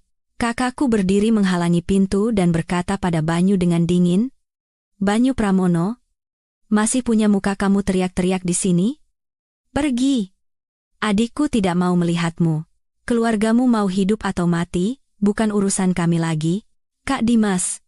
Kakak ipar. Banyu beralih memohon pada kakakku. Saya yang salah, Kak. Saya memang pantas dihina. Tolong bicaralah baik-baik pada Kirana. Saya rela jadi budak seumur hidup. Cih. Kakakku meludah. Orang sepertimu? Pergi sekarang. Kalau tidak, aku panggil polisi untuk menyeretmu ke sel yang sama dengan adik bajinganmu itu. Kata polisi dan sel yang sama membuat tubuh Banyu gemetar. Wajahnya menunjukkan ketakutan yang luar biasa. Akhirnya, dia sadar bahwa memohon dan menangis tidak akan mempan lagi. Dia lunglai seperti anjing yang tulangnya dicabut, diseret keluar oleh 2 petugas keamanan. Suara permohonannya berubah menjadi rintihan putus asa, perlahan menghilang di ujung lorong. Rintihan putus asa Banyu saat diseret keluar bagaikan angin tak sedap yang berlalu, lalu lenyap. Hatiku tidak goyah sedikit pun. Malah, aku merasa beban di pundakku sedikit terangkat. Melihat keadaannya yang menyedihkan membuatku semakin yakin bahwa jalan yang kupilih sudah benar. Siang harinya, hasil pemeriksaan ulang Pak Suroso keluar. Sesuai perkiraan Pak Tirtayasa, menurut kriteria diagnosis cedera terbaru, luka di kepalanya termasuk dalam kategori luka sedang tingkat 2. Artinya, penganiayaan yang dilakukan Bagas bukan lagi sekadar pelanggaran administratif, tapi masuk dalam tindak pidana penganiayaan berat dengan ancaman hukuman penjara.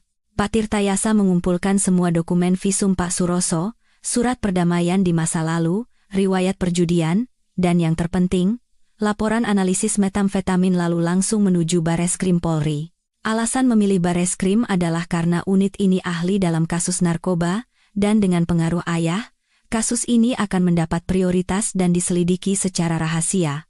Ayah kembali dan memberitahuku bahwa polisi telah menerima laporan. Karena petunjuk dan bukti yang kuat, mereka memutuskan untuk menggabungkan penyelidikan. Dimulai dari kasus penganiayaan Pak Suroso, sambil secara rahasia menyelidiki dugaan narkoba Bagas. Begitu bukti kuat, penangkapan akan segera dilakukan. Tidak akan lama lagi, kata ayah sambil duduk di sampingku. Begitu polisi siap, penangkapan bisa dilakukan kapan saja. Aku mengangguk. Hukum bagaikan pedang yang lambat tapi pasti, perlahan mendekati leher Bagas. Yang perlu kulakukan hanyalah menunggu dengan sabar, sambil membuat mereka merasakan bagaimana rasanya diasingkan dan dicap buruk. Ayah, aku berpikir sejenak. Menunggu polisi bergerak saja rasanya terlalu sayang. Yang paling dipedulikan keluarga Pramono itu kan nama baik. Ibu Ratna selalu pura-pura jadi ibu yang baik hati dan mertua yang bijaksana di depan tetangga. Aku ingin membuatnya tidak berani mengangkat kepala lagi. Ayah menatapku dengan tatapan menilai namun puas. Lalu, apa yang ingin kamu lakukan? Kenyataan menjijikan tentang keluarga itu tidak seharusnya hanya kita yang tahu, kataku dengan tenang. Tetangga, kerabat, semua harus tahu anak bungsu kesayangan Ibu Ratna itu orang seperti apa. Bagaimana anak sulungnya membiarkan adiknya menganiaya istrinya dan meninggalkannya begitu saja. Mendengar itu, Kak Dimas bersemangat. Soal itu, aku jagonya. Mau kupasangkan pengumuman di mading rusun mereka? Atau mau kubawa orang untuk teriak-teriak di bawah apartemennya? Aku menggeleng. Itu terlalu terang-terangan, bisa ketahuan, harus lebih halus. Aku meminta kakakku menyiapkan kertas dan pulpen. Aku yang mendikte, kakakku yang menulis. Kami menciptakan beberapa gosip anonim. Isinya mungkin sedikit dilebih-lebihkan. Tapi intinya jelas. 1. Kenapa dapur Ibu Ratna ditutup? Pemiliknya menggunakan bahan baku busuk, kebersihan dapur di bawah standar, keamanan kebakaran buruk, sama sekali tidak peduli keselamatan pelanggan. Jangan ke sana lagi. 2. Anak bungsu keluarga Pramono adalah preman pengangguran, suka berkelahi dan berjudi sampai punya utang. Pernah ditagih debt collector sampai ke rumah, sekarang membuat onar dalam keluarga sampai mendorong kakak iparnya jatuh dari tangga, sedang ditahan di kantor polisi. 3. Anak sulungnya, Banyu, kelihatannya baik, tapi sebenarnya pengecut yang hanya dia melihat istrinya dianiaya adiknya sampai hampir mati, bahkan memaksa istrinya yang terluka untuk berdamai demi melindungi adiknya. Baru-baru ini juga dipecat dari perusahaan karena masalah perilaku. Kami tidak menyinggung soal narkoba. Itu kartu truf polisi. Tapi gosip sejelas ini sudah cukup untuk menghancurkan Ibu Ratna yang sangat menjaga nama baiknya. Kakakku mencetak selebaran itu puluhan lembar dari beberapa tempat percetakan berbeda, lalu menyewa beberapa remaja untuk menyelipkannya di bawah pintu setiap unit di rusun tempat keluarga Pramono tinggal pada malam hari, dan menempelkannya di papan pengumuman serta tiang listrik. Semuanya selesai keesokan paginya. Aku berbaring di ranjang, membayangkan badai yang sedang dihadapi keluarga Pramono. Tak lama kemudian, sekitar tengah hari, mata-mata kami melaporkan. Pak Dimas, hasilnya lebih dari yang diharapkan. Sekarang seluruh rusun membicarakan keluarga Pramono. Ibu-ibu yang biasa berkumpul menggosipkan Ibu Ratna, yang biasanya sombong, ternyata rumah tangganya berantakan.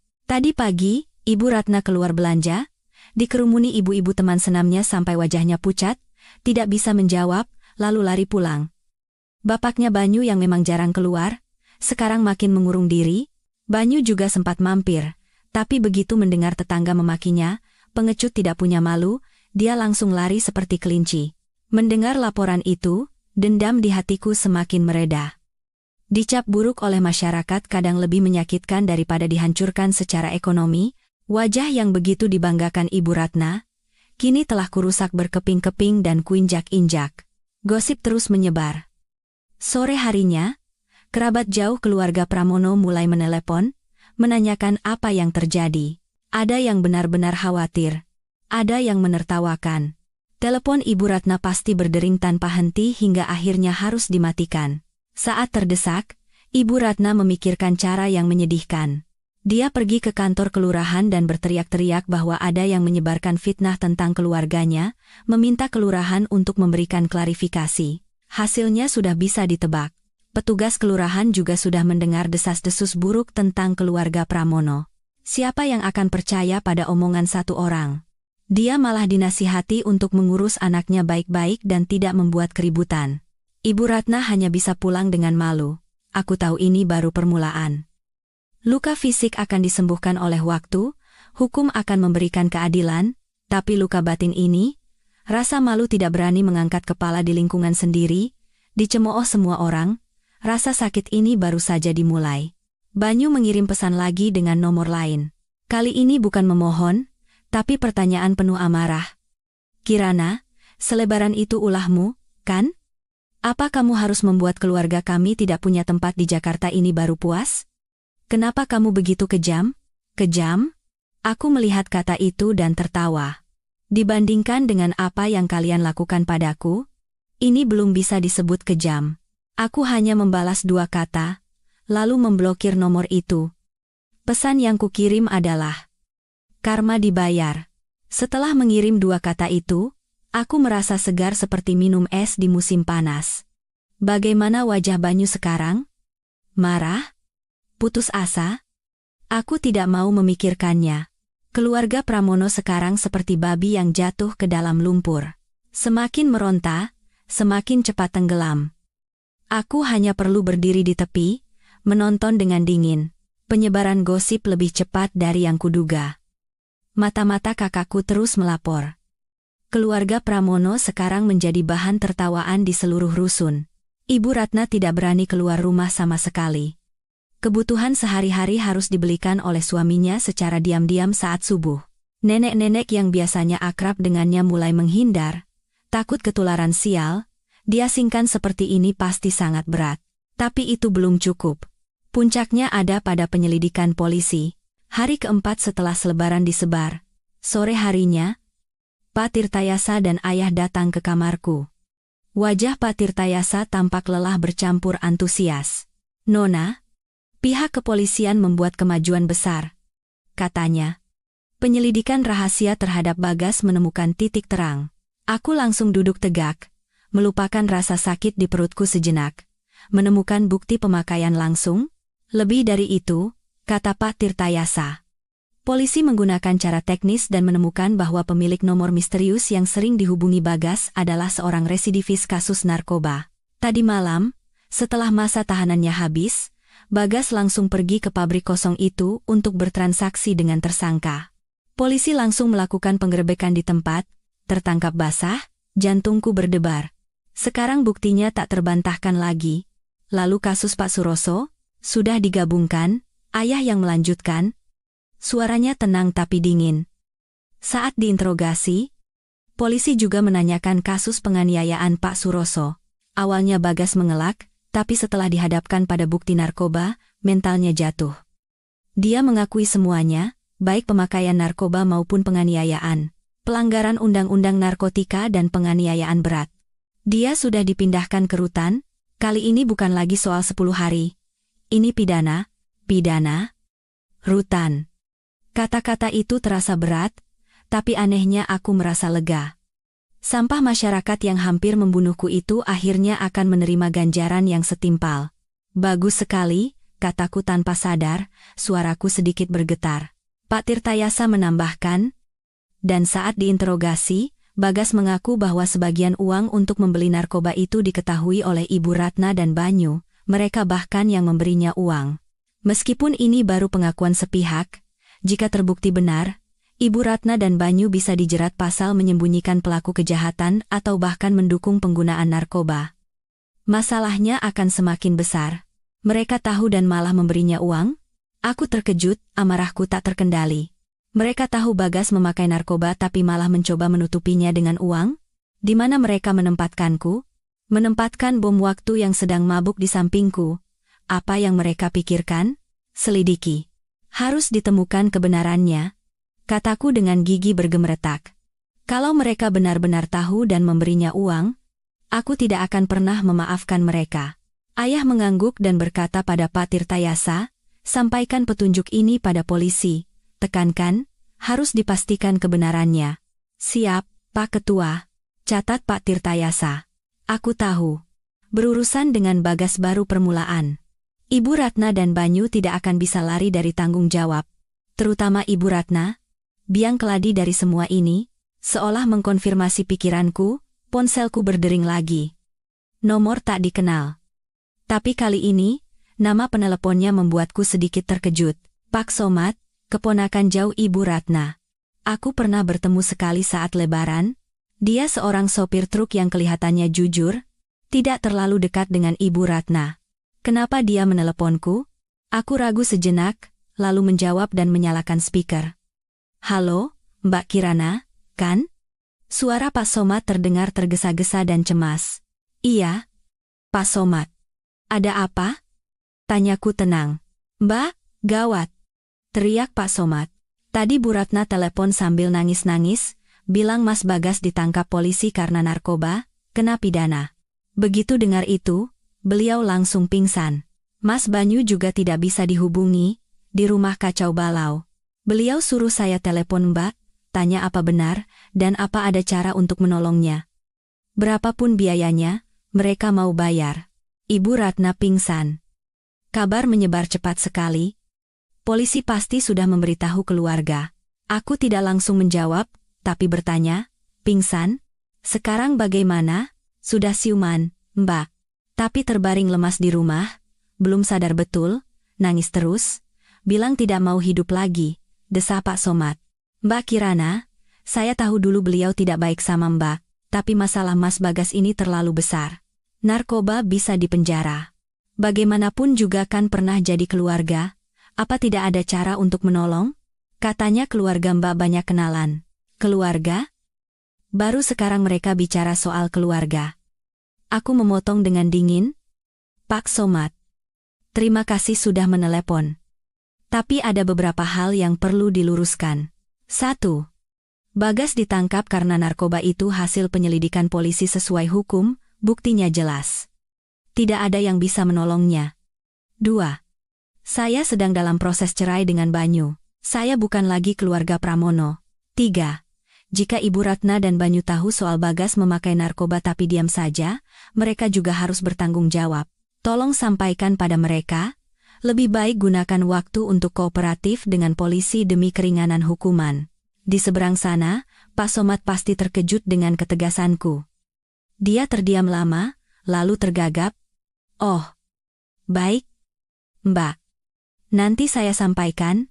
Setelah telepon ditutup, kamar menjadi hening. Ibu matanya merah dan mengumpat, syukurin, Karma.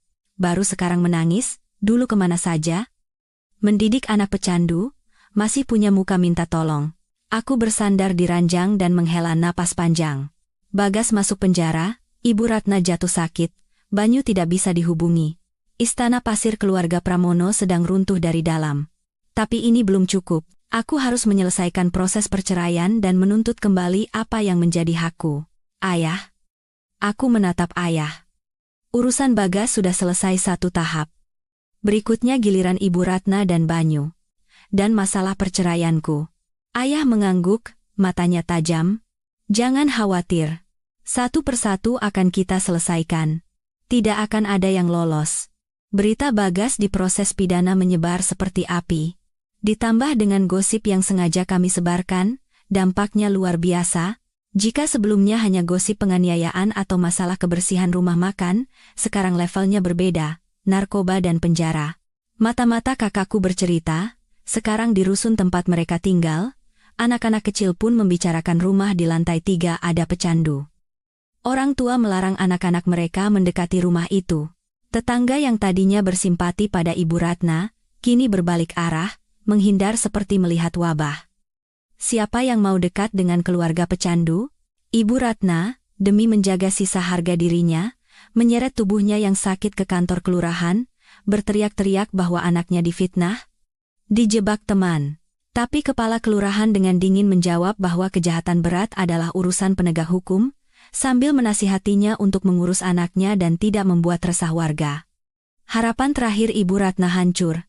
Aku pikir, setelah serangan bertubi-tubi ini, Ibu Ratna akan diam di rumah. Tapi aku meremehkan ketidaktahumaluan dan mentalitasnya yang bengkok. Hari keempat setelah Bagas ditangkap, sore harinya, aku sedang berjalan-jalan pelan dengan ibu di kamar. Tiba-tiba kakakku masuk membawa ponsel dengan ekspresi tidak percaya. "Dik, tahu tidak? Ibu mertuamu yang terhormat itu baru saja pamer di rusun." Aku berhenti. "Pamer apa?" Bukannya seharusnya dia menangis di kamar? Kakakku menunjukkan layar ponselnya. Sebuah video yang direkam dari jauh tidak terlalu jelas. Dalam video, Ibu Ratna memakai daster merah lusuh, rambutnya acak-acakan, berjalan ke lapangan di tengah rusun. Di sana, ibu-ibu biasa berkumpul untuk senam aerobik. Musik ceria menggelegar. Ibu Ratna berdiri di samping mereka, tidak ikut senam, hanya menatap dengan pandangan kosong sambil menggumamkan sesuatu. Tak lama, orang-orang mengenalinya. Gerakan senam melambat, suasana menjadi canggung. Semua menatapnya dengan waspada dan jijik, sambil berbisik-bisik. Ibu Ratna tidak peduli. Tiba-tiba dia mendekati instruktur senam, memegang lengannya sambil meratap. Meskipun suaranya tidak jelas, sepertinya dia berkata, "Bagas anakku difitnah. Dia anak baik. Ada yang menjebaknya." Instruktur itu kaget dan menepis tangannya. Ibu-ibu lain mengusirnya. "Pulang sana. Jangan ganggu kami." Ibunya pecandu, menakutkan. Di tengah cemoohan dan pengabaian, wajah Ibu Ratna berubah dari memohon menjadi putus asa, lalu menjadi wajah mengerikan campuran amarah dan keputusasaan. Tiba-tiba dia mengayunkan tangannya seperti orang gila dan mulai berteriak pada orang-orang. Senam berhenti total. Semua memandangnya seperti melihat orang aneh. Beberapa mengeluarkan ponsel, mungkin menelepon satpam atau polisi. Akhirnya, dia diseret pulang oleh suaminya dan keponakannya yang datang tergopoh-gopoh. Video berakhir di sana. Aku meletakkan ponsel. Hatiku tidak merasa kasihan sedikit pun, hanya keyakinan dingin. Inilah karma. Bukan kami yang membuatnya seperti itu, tapi buah dari benih yang dia tanam sendiri. Dia pikir dengan berteriak dan berbohong, semuanya akan selesai. Tapi ketika kebenaran terungkap, tindakannya itu hanya membuatnya terlihat semakin konyol dan menyedihkan. "Sudah tidak bisa ditolong lagi," kata ibu jijik. "Sudah begini masih mau memutarbalikkan fakta. Siapa yang mau kasihan?" Kakakku menyimpan ponselnya dan mendengus, "Baguslah. Jadi semua orang bisa lihat sifat aslinya." Habislah dia di lingkungan itu. Aku mengangguk. Kehidupan sosial Ibu Ratna telah berakhir. Yang akan dia hadapi selanjutnya adalah kehidupan penjara anaknya, kehancuran keluarga, dan kesendirian. Mungkin juga, putusan hukum untuk dirinya sendiri. "Ayah, ada kabar dari sana?" "Soal Ibu Ratna dan Banyu tahu soal narkoba itu?" Pak Tirtayasa telepon tadi siang," kata kakakku. "Polisi sudah memeriksa Banyu, dia mengaku tahu soal judi dan penganiayaan, tapi mati-matian menyangkal soal narkoba. Ibu Ratna kondisi mentalnya tidak stabil, jadi belum diperiksa resmi, tapi Bagas tetap bersikeras mereka tahu dan memberinya uang. Polisi sedang memeriksa rekening bank mereka." "Banyu di mana sekarang?" tanyaku. "Entah, mungkin sembunyi di mana." Kakakku mengangkat bahu. "Pekerjaan hilang, adik masuk penjara, ibu jadi gila, rumah tangga hancur. Mana punya muka dia muncul." Saat kami sedang berbicara, ponselku bergetar. Pesan dari nomor tak dikenal lagi, tapi isinya sudah familiar. "Kirana, ini aku. Aku tahu kamu benci aku, tidak mau melihatku. Aku hanya mau bilang, soal Bagas pakai narkoba, aku dan ibu benar-benar tidak tahu. Kalau tahu, tidak mungkin kami diam saja. Aku tahu kamu tidak percaya, tapi aku bersumpah. Sekarang aku benar-benar terdesak. Ibu sudah tidak waras, ayah juga hampir sakit. Tolong, demi hubungan kita dulu, bantu kami.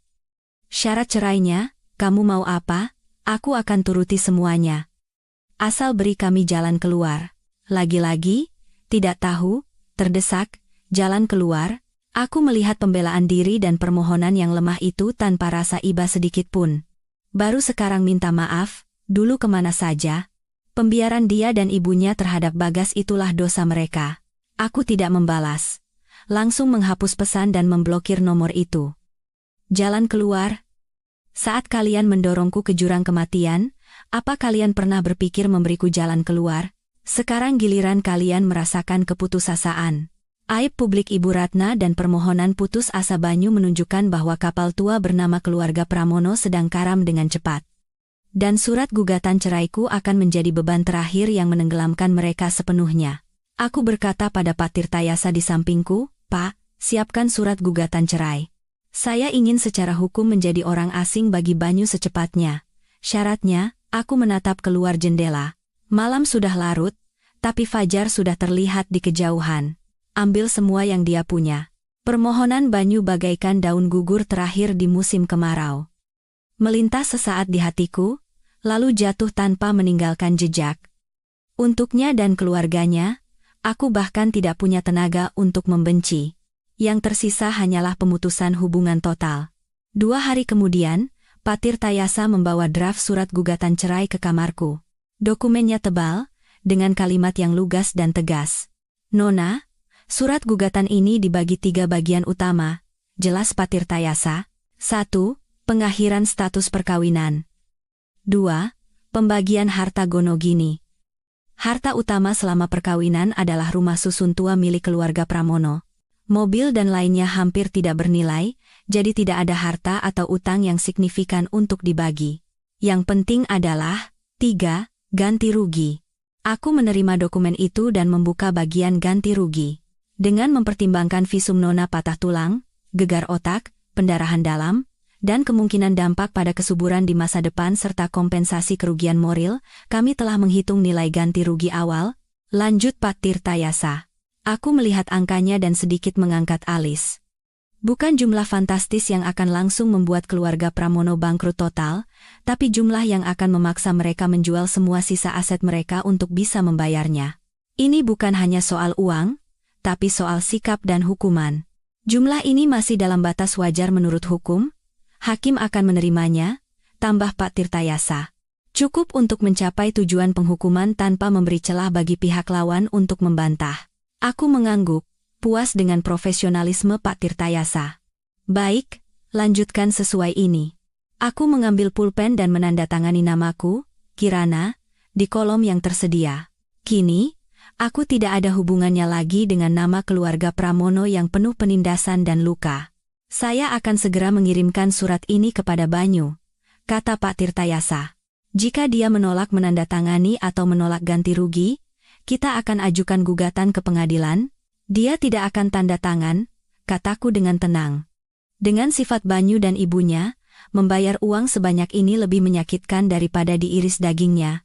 Mereka pasti akan melawan. "Kalau begitu, kita bertemu di pengadilan," kataku tanpa ragu. "Jalankan saja sesuai prosedur. Yang saya mau adalah pemutusan hubungan yang bersih secara hukum dan putusan yang jelas." "Siap, Nona. Akan saya siapkan dengan cermat." Beberapa hari berikutnya berlalu dengan tenang. Aku memulihkan diri di rumah sakit. Ayah, ibu, dan kakakku bergantian menjagaku. Aku merasa seperti kembali ke masa sebelum menikah, disayangi oleh seluruh keluarga. Aku tahu di balik ketenangan ini, badai tak kasat mata sedang terbentuk. Pak Tirtayasa telah mengirimkan surat gugatan cerai, dan rumah keluarga Pramono pasti sedang kacau balau. Tak lama kemudian, pada hari Jumat sore, ketenangan itu pecah. Yang datang bukan Banyu atau Ibu Ratna, tapi 2 orang yang tak terduga, tante dan bibi dari pihak Banyu. Aku pernah bertemu mereka saat pernikahan. Mereka adalah kerabat yang cukup bisa diajak bicara. Mereka membawa sekeranjang buah dengan senyum yang dipaksakan dan terlihat menjilat. "Kirana, tante dengar kamu sakit, jadi datang menjenguk," kata si tante hati-hati. "Iya, nak." "Sakit apa?" "Tidak apa-apa, kan?" tambah si bibi. Wajah ibu dan kakakku langsung menegang. Tapi aku menahan mereka. Aku ingin mendengar, apa mereka datang untuk membujuk atau benar-benar menjenguk. "Tante, bibi, terima kasih sudah datang. Sudah jauh lebih baik," kataku formal. Mereka meletakkan keranjang buah. Suasana menjadi canggung. Akhirnya si tante yang membuka pembicaraan. Kirana, katanya Banyu dapat surat dari pengacara. Mau cerai sungguhan? Dan uangnya. Itu terlalu banyak. Iya, nak, sambung si Bibi. Masalah ini memang Bagas yang salah, ibunya juga. Bibi tahu kamu sakit hati, tapi kan pernah jadi suami istri, tidak bisa dibicarakan baik-baik. Ganti rugi 10 miliar itu terlalu besar. Banyu kan sekarang tidak bekerja, rumah makan bangkrut. Dari mana dapat uang sebanyak itu? Demi hubungan kalian dulu? Tidak bisa dikurangi sedikit, ternyata ini tujuannya. Mengatasnamakan perasaan, lalu mengeluh tidak punya uang. Aku berkata dengan wajah datar. Tante, Bibi, terima kasih sudah menjenguk. Tapi masalah ini sudah saya putuskan. Tidak ada yang perlu dibicarakan lagi. Soal ganti rugi, pengacara saya menghitungnya berdasarkan luka dan efek samping yang saya alami, sesuai hukum dan sangat wajar. Kalau Banyu merasa tidak adil, kita bisa bertarung di pengadilan. Sikap tegasku membuat mereka terkejut. Si tante berkata dengan nada sedikit kesal. Kirana, tidak bisa bicara begitu. Bagaimanapun juga Banyu itu suamimu selama 3 tahun. Apa harus sampai seperti ini? Mendorongnya sampai terdesak? Apa untungnya buatmu? Untungnya? Aku tersenyum tipis, tapi mataku tidak. Saya puas. Dan saya menunjukkan pada semua orang bahwa putri keluarga Wijaya bukan orang yang bisa diinjak-injak. Terdesak. Saat Bagas mau membunuhku, saat Banyu menutup pintu di depanku, apa mereka pernah berpikir memberiku jalan keluar? Aku mengangkat lenganku yang masih digips, dan menunjuk dahiku yang masih membiru. Luka-luka ini, dan diagnosis dokter bahwa aku mungkin tidak bisa punya anak lagi, apa dengan mengurangi ganti rugi sedikit semuanya akan hilang? Suaraku pelan, tapi mengandung hawa dingin yang tak terbantahkan. Tante dan Bibi itu tidak bisa berkata-kata. Wajah mereka memerah. Si Bibi mencoba mengatakan sesuatu lagi, tapi Kak Dimas sudah tidak tahan. Tante, Bibi, adik saya perlu istirahat. Terima kasih atas niat baiknya, tapi buahnya silakan dibawa pulang. Urusan keluarga Pramono tidak ada yang perlu dibicarakan lagi. Mau tanda tangan dan bayar, atau bertemu di pengadilan, silakan pilih, permisi. Dengan usiran tegas kakakku, mereka tidak bisa tinggal lebih lama. Mereka membawa kembali barang bawaan mereka dengan canggung. Begitu pintu tertutup, kakakku meludah. Cih, gila. Masih punya muka datang menawar? Ingat dulu apa yang mereka perbuat. Mereka pikir dengan bicara manis beberapa kata dan mengeluh tidak punya uang, semua akan selesai? Mimpi, kata ibu marah. Aku bersandar dengan tenang. Aku tahu ini baru permulaan. Ibu Ratna dan Banyu tidak akan pernah rela membayar uang itu. Mereka akan menggunakan segala cara untuk menggangguku. Tapi aku sudah siap. Kunjungan tante dan bibi itu bagaikan drama murahan yang hanya akan membuat tekadku semakin kuat. Keranjang buah yang mereka bawa langsung dibuang kakakku ke tempat sampah, bersama dengan simpati palsu mereka. Aku tahu ini adalah awal dari perjuangan terakhir keluarga Pramono. Seiring berjalannya waktu, lukaku perlahan sembuh. Meskipun gips belum dilepas, perban di kepala sudah dibuka.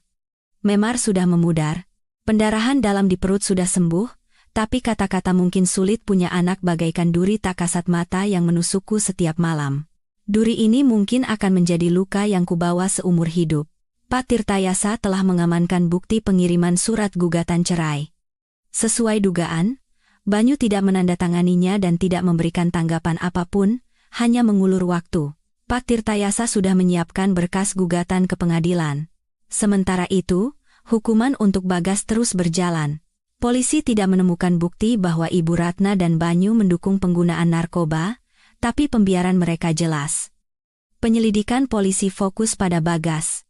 Tertangkap basah menggunakan narkoba, kasus penganiayaan Pak Suroso juga memenuhi unsur pidana berat, bukti melimpah. Kasus dilimpahkan ke kejaksaan, dan jaksa menuntut hukuman berat karena Bagas punya banyak catatan kriminal dan tidak menunjukkan penyesalan. Diperkirakan hukuman penjaranya tidak akan singkat. Berita ini bagaikan vonis mati terakhir bagi keluarga Pramono. Malam sebelum jaksa melimpahkan kasus, aku menerima telepon tak terduga. Dari Pak Somad, keponakan Ibu Ratna, suaranya terdengar lelah dan serak. Mbak Kirana. Ini Somad. Iya, Pak Somad. Ada apa? Suaraku tetap tenang. Pak Somad menghela napas panjang, seolah pasrah. Bibi saya dilarikan ke rumah sakit tadi siang. Aku terdiam sejenak. Pura-pura sakit lagi? Kali ini sandiwara apa? Pak Somad seolah bisa membaca pikiranku. Dia tertawa getir. Kali ini sepertinya sungguhan, Mbak. Begitu dapat surat pemberitahuan sidang Bagas dari polisi, Bibi langsung memegangi dadanya dan pingsan. Serangan jantung. Meskipun nyawanya tertolong, dokter bilang kondisinya masih berat dan kedepannya akan sulit hidup normal. Serangan jantung. Sakit sungguhan? Perasaanku aneh. Terkejut, tapi tidak kasihan. Ini adalah buah dari caranya membesarkan anak yang salah. Anak yang dia besarkan menjadi iblis, kini menjadi karma langsung baginya. Oh, jawabku datar. Lalu, ada perlu apa menelepon saya? Pak Somad terdiam sejenak, lalu berkata dengan susah payah, Mbak Kirana, saya sudah tidak punya muka untuk meminta apa-apa lagi. Hanya merasa perlu memberitahu. Dan, Mas Banyu juga sepertinya sudah diambang kehancuran. Sejak Bibi sakit, dia hanya duduk diam seperti patung di lorong rumah sakit. Tidak makan, tidak bicara. Saya ajak bicara pun tidak menjawab. Saya takut dia kenapa-kenapa. Mbak, saya tahu mereka salah dan pantas dihukum. Tapi bagaimanapun juga mereka manusia, apa tidak bisa? Menunda gugatan cerainya sebentar? Beri mereka waktu untuk bernapas. Tidak bisa. Potongku dingin sebelum dia selesai. Pak Somad, saya mengerti perasaan Anda. Tapi kondisi keluarga Pramono saat ini adalah karma mereka, bukan urusan saya lagi. Ibu Ratna sakit, Banyu hancur, itu adalah buah dari benih yang mereka tanam sendiri. Gugatan cerai saya akan berjalan sesuai jadwal. Tidak bisa ditunda satu hari pun.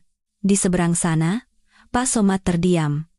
Akhirnya, dengan suara serak dia berkata, Baik, Mbak. Saya mengerti. Maaf sudah mengganggu. Setelah telepon ditutup, kamar menjadi sunyi. Ibu menatapku seolah ingin mengatakan sesuatu. Aku yang lebih dulu bicara. Ibu? Apa aku terlihat terlalu kejam? Ibu menggeleng, memegang tanganku, matanya memerah. Tidak. Nak. Kamu sudah benar. Sama orang seperti itu tidak boleh berhati lembut. Lupa apa yang mereka lakukan padamu? Ibu Ratna itu kena karmanya sendiri. Kalau tidak membela anak bajingannya itu, tidak akan jadi begini. Banyu lebih menyedihkan lagi. Kalau saja dia punya sedikit tanggung jawab, masalahnya tidak akan sebesar ini. Kalau kamu lunak sekarang, sama saja kamu menyakiti diri sendiri. Aku mengangguk. Iya, Bu. Belas kasihan pada musuh adalah kekejaman pada diri sendiri. Perang ini tidak ada jalan tengah. Beberapa hari kemudian, pengadilan menyidangkan kasus narkoba dan penganiayaan Bagas. Aku tidak datang. Aku tidak mau melihat wajah menjijikan itu lagi. Pak Tirtayasa mewakiliku untuk mengajukan gugatan ganti rugi perdata. Sidang berjalan cepat. Bukti jelas, Bagas mengakui semua tuduhan, hakim memvonisnya 5 tahun 6 bulan penjara. Saat dia keluar nanti, dunia sudah berubah, dan hidupnya pasti sudah hancur. Saat mendengar berita itu, aku sedang fisioterapi di rumah sakit, kakakku yang membawakan kabar. Aku hanya menjawab datar. Lalu melanjutkan menggerakkan jari-jariku. Tidak ada perasaan gembira seperti yang kubayangkan, hanya ketenangan seolah semua kembali pada tempatnya. Satu masalah telah selesai. Vonis Bagas bagaikan palu terakhir yang menghantam keluarga Pramono. Ibu Ratna mendengar berita itu di rumah sakit dan kondisinya drop lagi. Sekarang kesadarannya menurun. Banyu menghilang sepenuhnya.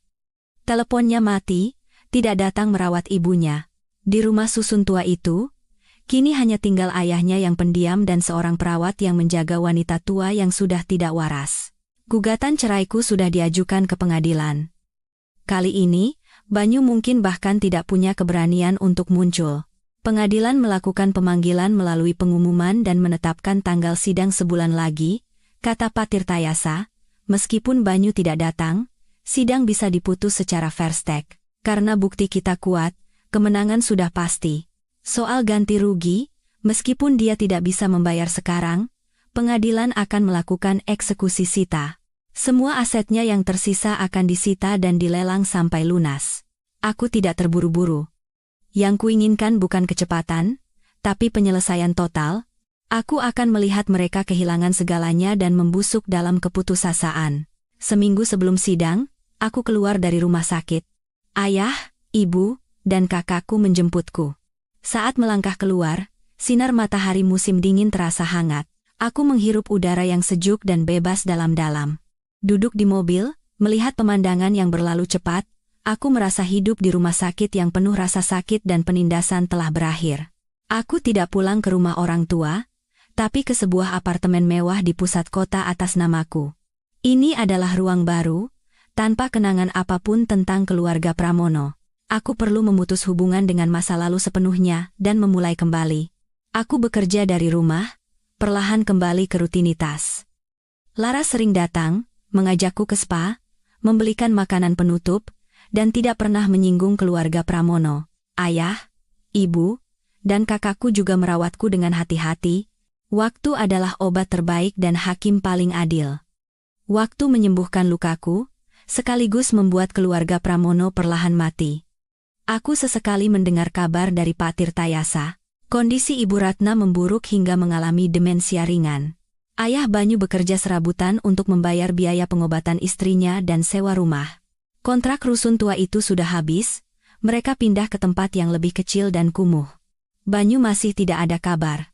Mendengar itu, hatiku tenang. Tidak ada kebahagiaan, tidak ada kasihan. Mereka sekarang adalah orang lain bagiku. Hari sidang cerai tiba.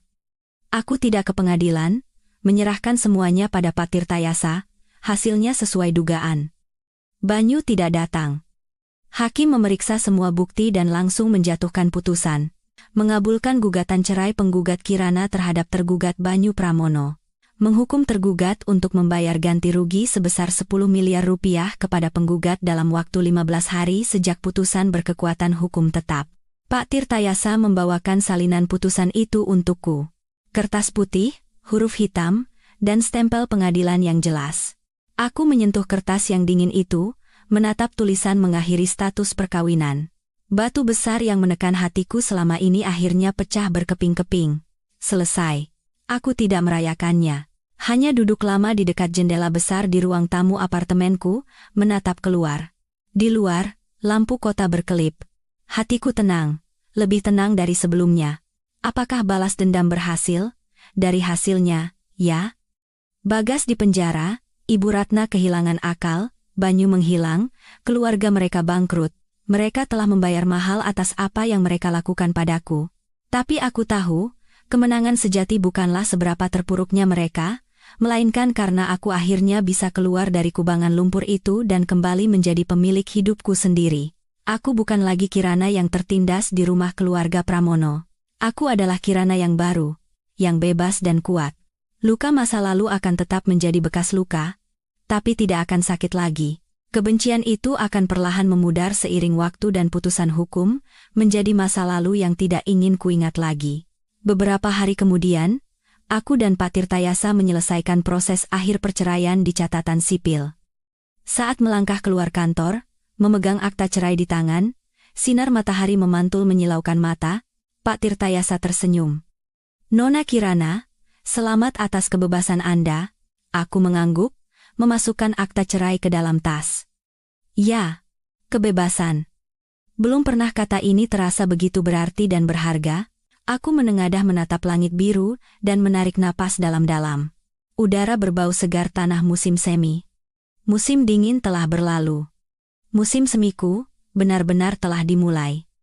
Jalan di depanku akan kulalui dengan indah dan anggun, sendirian. Meninggalkan keluarga Pramono di musim dingin yang beku dan penuh keputusasaan itu, selamanya. Cerita hari ini cukup sampai di sini, para pendengar sekalian. Setelah mendengar cerita hari ini, bagaimana perasaan Anda? Sampaikan pendapat Anda di kolom komentar. Ya, lain kali, saya akan kembali dengan cerita yang lebih menarik lagi. Itulah seluruh kisah dari Kirana.